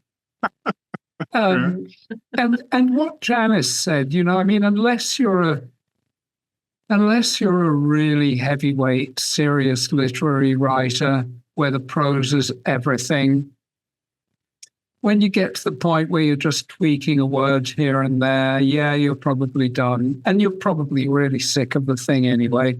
So that's all true. One of the problems I've noticed is that with a lot of indie authors, people want to keep going back and fixing work that's already published and tweaking it and redoing it. Painters don't do that with work that's sold. When it's done, it's done. You put it out into the world. It might have some flaws, but you'll do better next time, and you better live with the flaws, and it's better to get on to the next thing. You can keep putzing with things forever, So yeah, you have to say it's done at a certain point. I think Janice pretty much nailed it. Excellent. And John, you want to conclude the, not that we can keep chatting about it, but you want to conclude the round going through everyone. Yeah, I think the rules are different for different writers. If you're the brand new writer, you're trying to sell your first book, you're sending it out to your first agent or whatever it is. Consider yourself the equivalent of a heart surgeon. It's almost enough stitches in that artery, it probably isn't leaking all that much. So let it go. No, you really need those last stitches. Yeah, my standard for my first book, Nathan's Run, 1996, a long freaking time ago. I would read through, and if I found a substantive change, I would make that change, and then I would start over again, not writing over again, start reading over again, and if I found another substantive change, something other than changing which to that, right? Anything that was any plot related change, I would stop, then I go back and I would read again and go all the way back, because there's a ripple effect in a plot. So if you're really early in your career, that book needs to be perfect, which is a thing that can't exist. But to your eye, as the artist, as the creator, it has to be the perfect thing that you want it to be. And getting to Dario's point, understanding that 10 years hence, it will be far from perfect. You're going to want to change the whole thing. But for that slice of time, it has to be exactly the voice you want to be speaking in, telling exactly the story you want to tell. And if it's anything short of that, it's not ready yet. Mm-hmm. Now, fast forward a couple, 10, 20 books, there's more wiggle room, because the ultimate product will be perfect. But now you have a team that's willing to work with you to make that happen, because you've built trust with a team that believes in you and you believe in each other to make that happen. So there's a learning curve and a trust curve that goes into this. So let's go back to the people who are watching this that are crafting their first book. Man, that comma matters. It really does. Make it as perfect as it can possibly be. Sweat those details. It really pays off. Once you're the journeyman writer and you have an editor and you have an agent and you have some confidence and you know what you're doing, you know what you're doing. So it's not, you don't get a quality buy. You still have to produce the quality product. And the difference is people will trust you to do it because you've earned that trust. You haven't earned anything at book 0. So it's a different thing. So I don't know if you answered the question yet, if I've answered the question or not, but it's what I've said earlier. It's that when on July 15th, I will submit the book. It will be a complete book. It'll be a good book. It'll be a solid journeyman book. And I will submit it, and hopefully it'll be the last one. But they might get another one on July 20th or 25th that's a little bit better. And if they're angry, that's okay, because they'll say, well, it's John. He'd been with us for a long time. And quite honestly, I've earned that. So it's just different rules for different folks. Yep.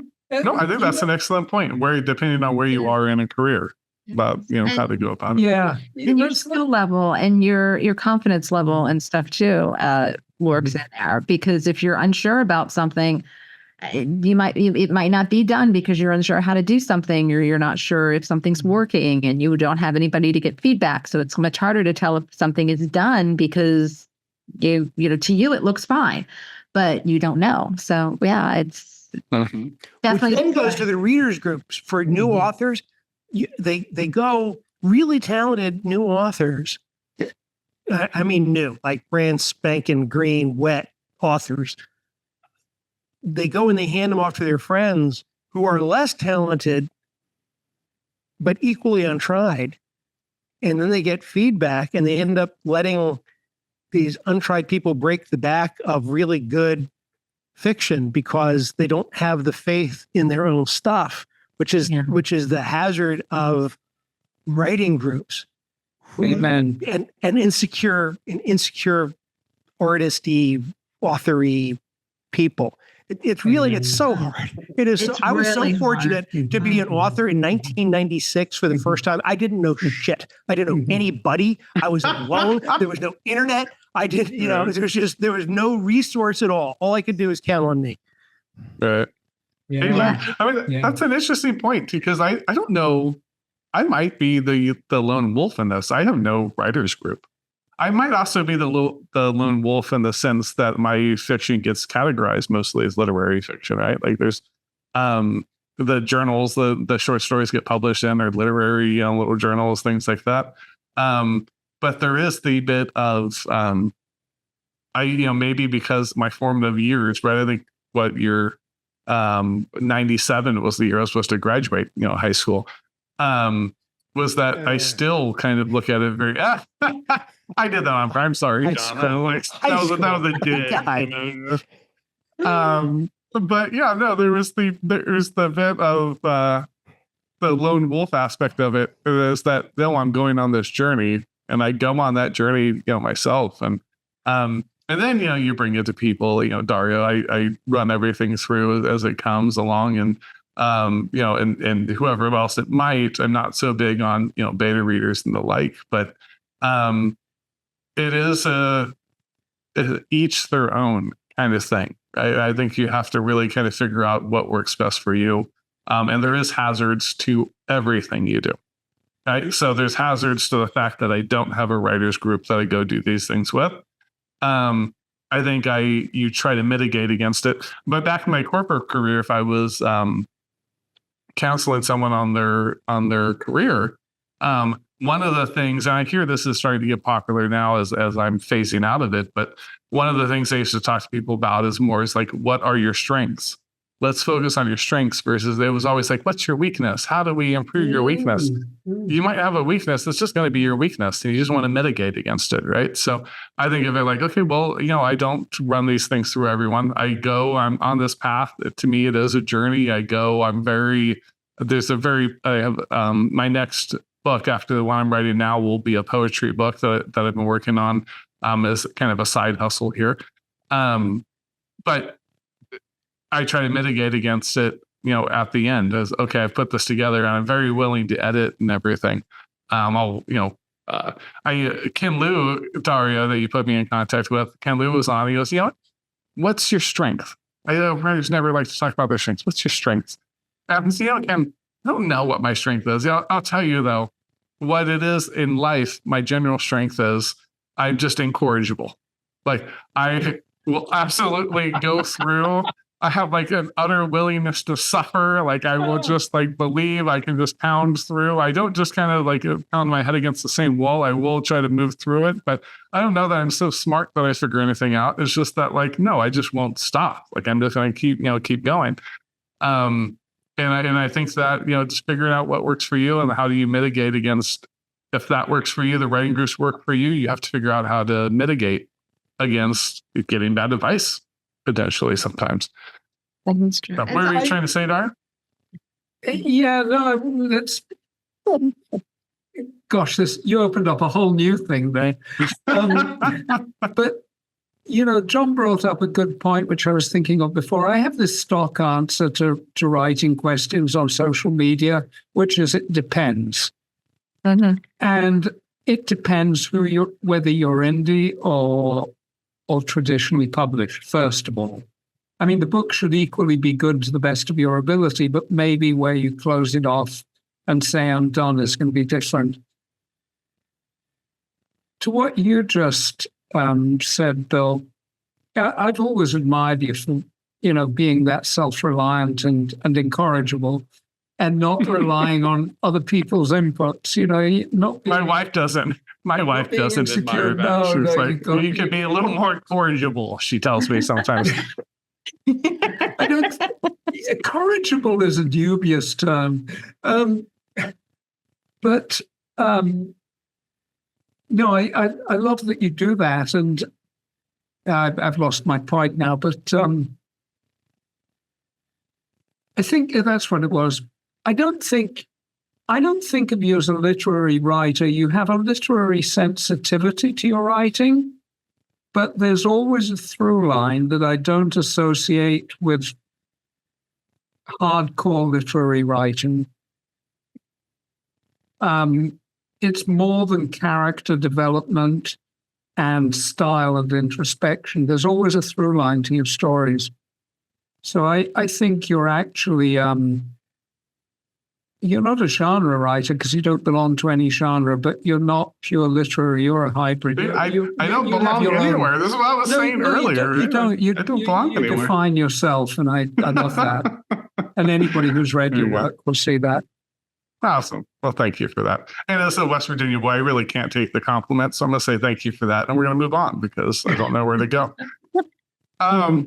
So I thought this would be interesting in this sense. So especially John, with having you on, is when do you determine if a series is done, right? Mm-hmm. I get that there's the series that's like a trilogy, right? You're telling a story, but like the Jonathan Graves series, is there a point to where you'll say, I've hit the last, this is the last Jonathan Graves book. I know you just started the new one, so maybe you have an insight. Janice, I think you've written series before too. I'm trying to remember our episode. Trilogy, and I've got trilogy. Okay. Yeah, it's true. I've started series, but haven't. But yeah, that is just dipping my toe in. I'm definitely John's the expert on this one. So I mean, I don't know that you've given it any thought, but I'm curious about that. I know what the last book will be. And you're going to reveal it here on Writers Drinking Whiskey Open Bar. No. But I don't know when. There's no reason to make that happen. If I'm going to pat myself in the back, when I designed the Grave, no sane person thinks you're going to have a series that lasts. We just signed a contract for number 17 and 18, right? That's nuts. But because it exists as standalone novels with recurring characters, there's no reason it can't go on for a long time. So I know what the final book, when the time comes, either because I decide it or because Kensington decides that they don't want to do another one. I know what that book will be. But, they're standalone thrillers that have recurring characters. So I can hang pretty much any story on that group of characters. So I see no end in sight. Mm-hmm. Good. Also, and so with the last one, I was going to ask is just continue with the trend of the actual ending of a particular book is how much. What's the term? Well, maybe one of you guys are smarter than me. Like the denouement, right? Like you've hit the climax, and there's those final pages where you kind of wrap things up or whatever, right? How much of that do does that based on genre? Is that based on just a particular story? Like how much does everyone, think they, is included on that? But I know older fiction, there used to be a lot more, right? Like we look back at some older books and you read, which I love classic literature. I've read tons. I've read tons of William Faulkner. I hate to admit. I don't hate to admit, I actually like Faulkner just fine. I hate Joyce, but I like Faulkner. I'm a man of contradictions. But how much does everyone think they included that?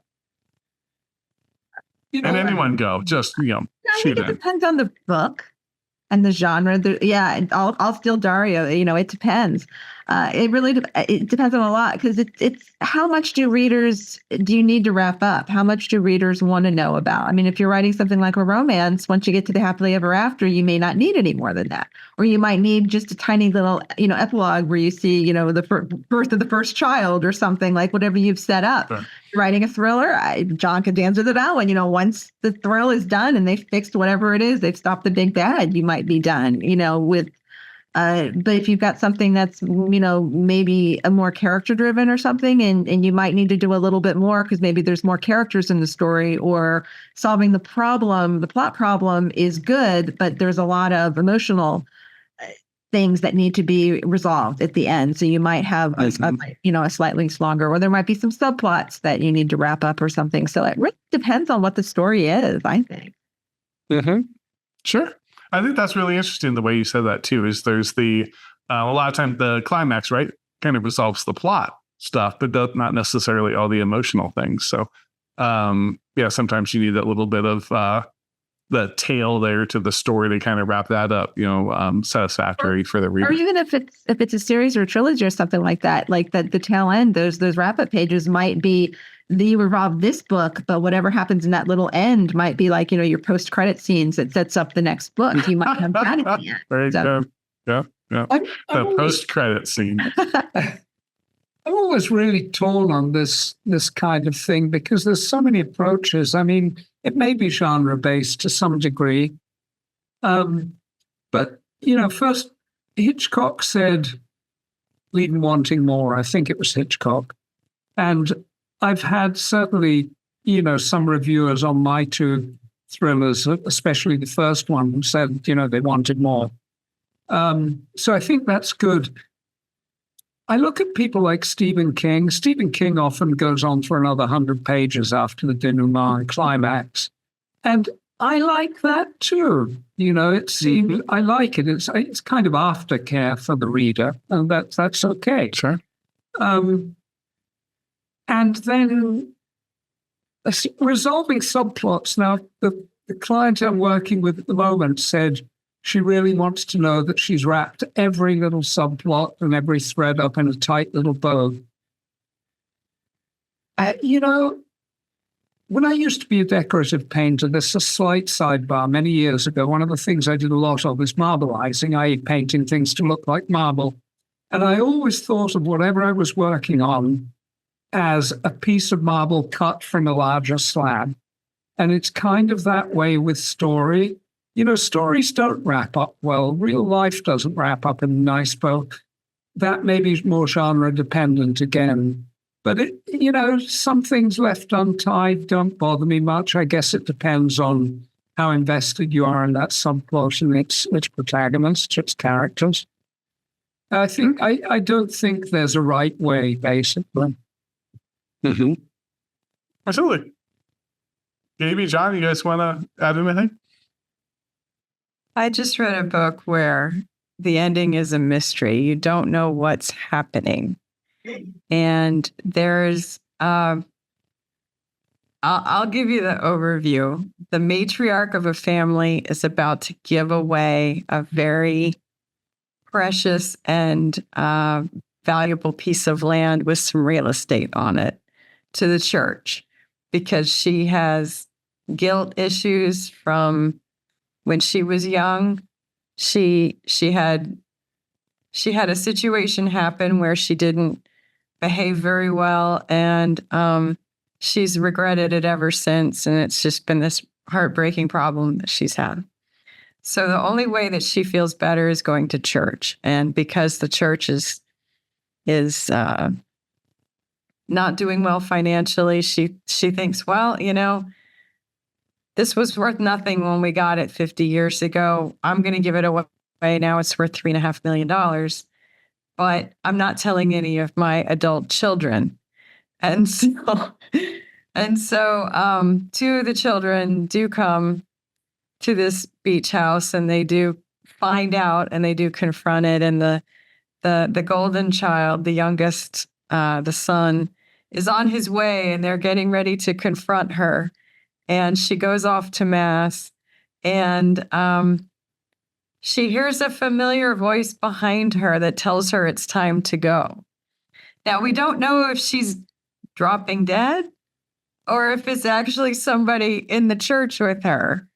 And that's the end of the story. So I kind of liked it because there's no wrap up. And you just have to think, is it the person who died in the terrible accident that she was involved in 50 years ago? Is it her deceased husband in spectral form coming to retrieve her and take her to the land of the dead? Who is that voice and what's going on? And I kind of like, at first I was like, what? And I just like looked at the next page, like, there's gotta be more. But I thought that was pretty cool. So that's really my feeling. To echo what Dario said, it does depend on the style and the story that you're telling, and also the trust you have with your readers to kind of think about what they want the end of the story to be. That was literally one of the questions. Who do you think that was on that last page? Like, I wish I knew, but I think I know, Sure. So yeah, I think it can be very enjoyable for people to have that wrapping up at the end. As a reader, you're like, oh, yay, the man and the woman got together, and now they're gonna, do this wonderful, they're gonna have a baby, and they're gonna build a house, and everything's gonna be great. And so sometimes you like that. It's your payoff for getting through all the suffering and all the awkwardness and all the problems and whatever. So really, it depends. But if you want to read a really good book, check out Maine by J. Courtney Sullivan. I hope I haven't given too much away. Very good. Very good. Thank you for that. In an exactly parallel story, in Total Mayhem, one of the Grave books, 2 or 3 books ago, the ending surprised me. It's not where I thought it was going to end. Excuse me. Venice Alexander is a childhood friend of Jonathan's from, way, way back when she's a hacker. She's a computer genius. And she has fallen in love with this fellow named Derek, who, when Resurrection House, which is a school for the children of incarcerated parents, for which Jonathan is the benefactor, comes under attack. Derek is killed. Jonathan's dog is hurt. A bunch of other people are killed. Jonathan is involved in this fight. The local police are hiding. They're not engaging in the fight. Jonathan is not happy. And when Derek is killed and Jonathan is encountering Venice, this longtime friend, he doesn't have the emotional bandwidth to deal with. He's just not that guy. And so he enlists another one of his, Gail Bonneville, doesn't matter, but that all he wants to do is kill somebody. and not somebody, that guy. And he goes out in this battle, and somebody else shoots the guy that he wants to kill. And he ends up watching the guy die. And I realized as I was writing this that was actually a satisfying ending. So just watching this guy bleed out. And I know it does sound dark, but it's a fairly dark. It's not a Christmas book. And that was one of those where as I wrote it, there was going to be a coda chapter at the end of it, and I realized that no, the reader has been through this journey. There's a lot that has led up to this. There's a lot of emotions, a lot of stuff that has led up to this. The reader is really happy that this asshole is dead. And right. Okay. The only thing I can do is break this ending if I go any further. So I stopped. So sometimes endings. Amen. Yeah, I love that, John. That's lovely. No, it's lovely. There's a YA novel called Life as We Knew It a number of years ago. And it's science fiction, kind of post-apocalyptic. The moon has been knocked out of orbit from a comet. It causes cataclysmic damage on Earth and all stuff are there. And the main character is this 17-year-old girl, Miranda, who starts off, she's selfish, very self-involved, just, a big, huge brat. And over the course of the story where things are happening and like the ice age comes in and the family's struggling and people are dying, it's a really great book. It's a really tough book. And she goes through this incredible character journey. And at the end of the story, she leaves to go off to look for help.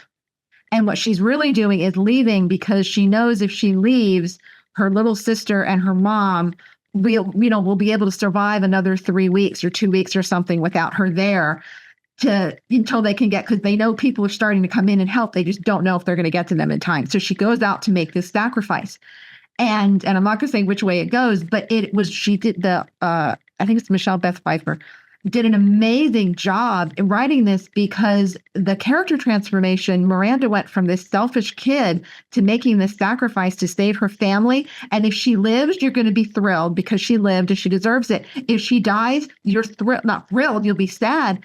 But it's satisfying because of that journey. So it was really interesting that it kept it unpredictable even to the end because she could die. And it would have been very believable if she dies.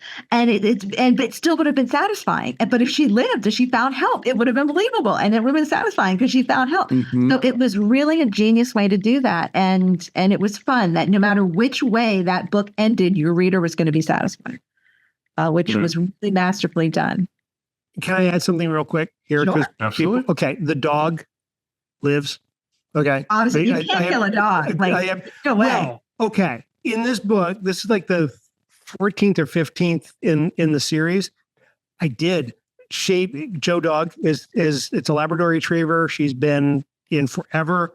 She's the one that attacks the bad guy, keeps the bad guy from killing Venice, but it doesn't end well for Joe Dog. And I was doing this to really, really ramp up Jonathan. And I don't often get angry. So you got hate mail? Yeah. Oh, no, not for hate, for my editor. Are you out of your mind? Are you out of your mind? You can't kill a dog. You cannot kill the dog. So the dog is 15, 18 years. She was old when he got her. That's even worse. This dog This dog lives to the end of the series. Do you understand me? No. All the human beings you want. Wait. Dog, You caved on this? Of course I caved on it. You would have lost fans over that. There's no way I'm killing this Keanu dog. Reeves is the only one who can kill a dog and get away with it. A dog can die in his movie and that's it. But you can't. Oh, that is hilarious. So I'm gonna make that very clear. Keanu Reeves did it in the ultimate that's against the only kill one. of the cat, right? He was like, oh no, that is hilarious. I'm It was the funniest. Go ahead, Dario.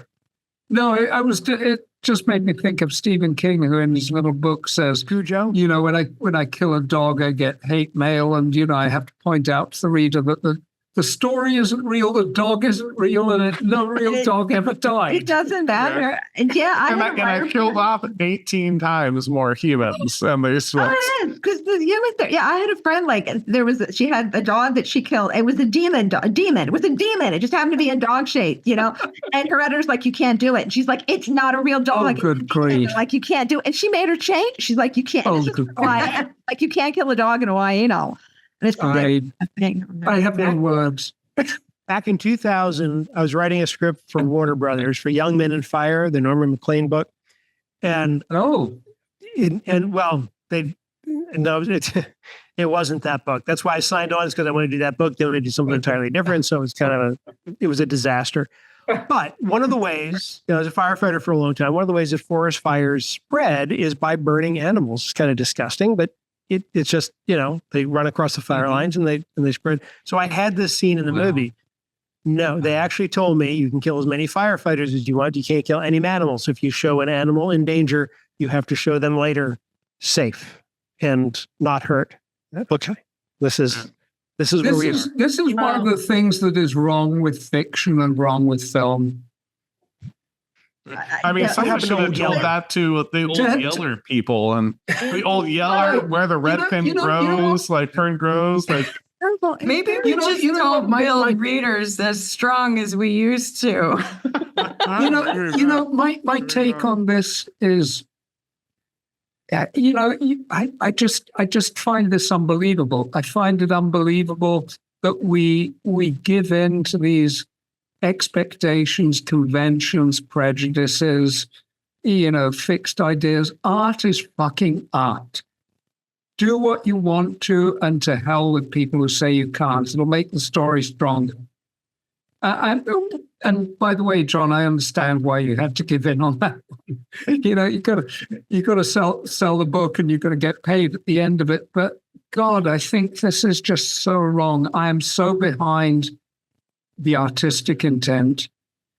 To me, it's about what the writer or the screenwriter wants to do. To hell with the audience. Bottom line. I just want the record to show that the first F-bomb came from the Brit, and he made it sound really classy. Thank you.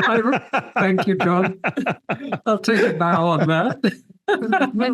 Amen. Amen. And on that, I think we have a show with extra shot. Question for the audience. Do you have any editing, drafting tips, tricks, whatever you might call them, that you want to share? Leave them down there in the comments. We would love to hear them. I'll share them with the crew here. Thanks so much for tuning in, and cheers, everybody.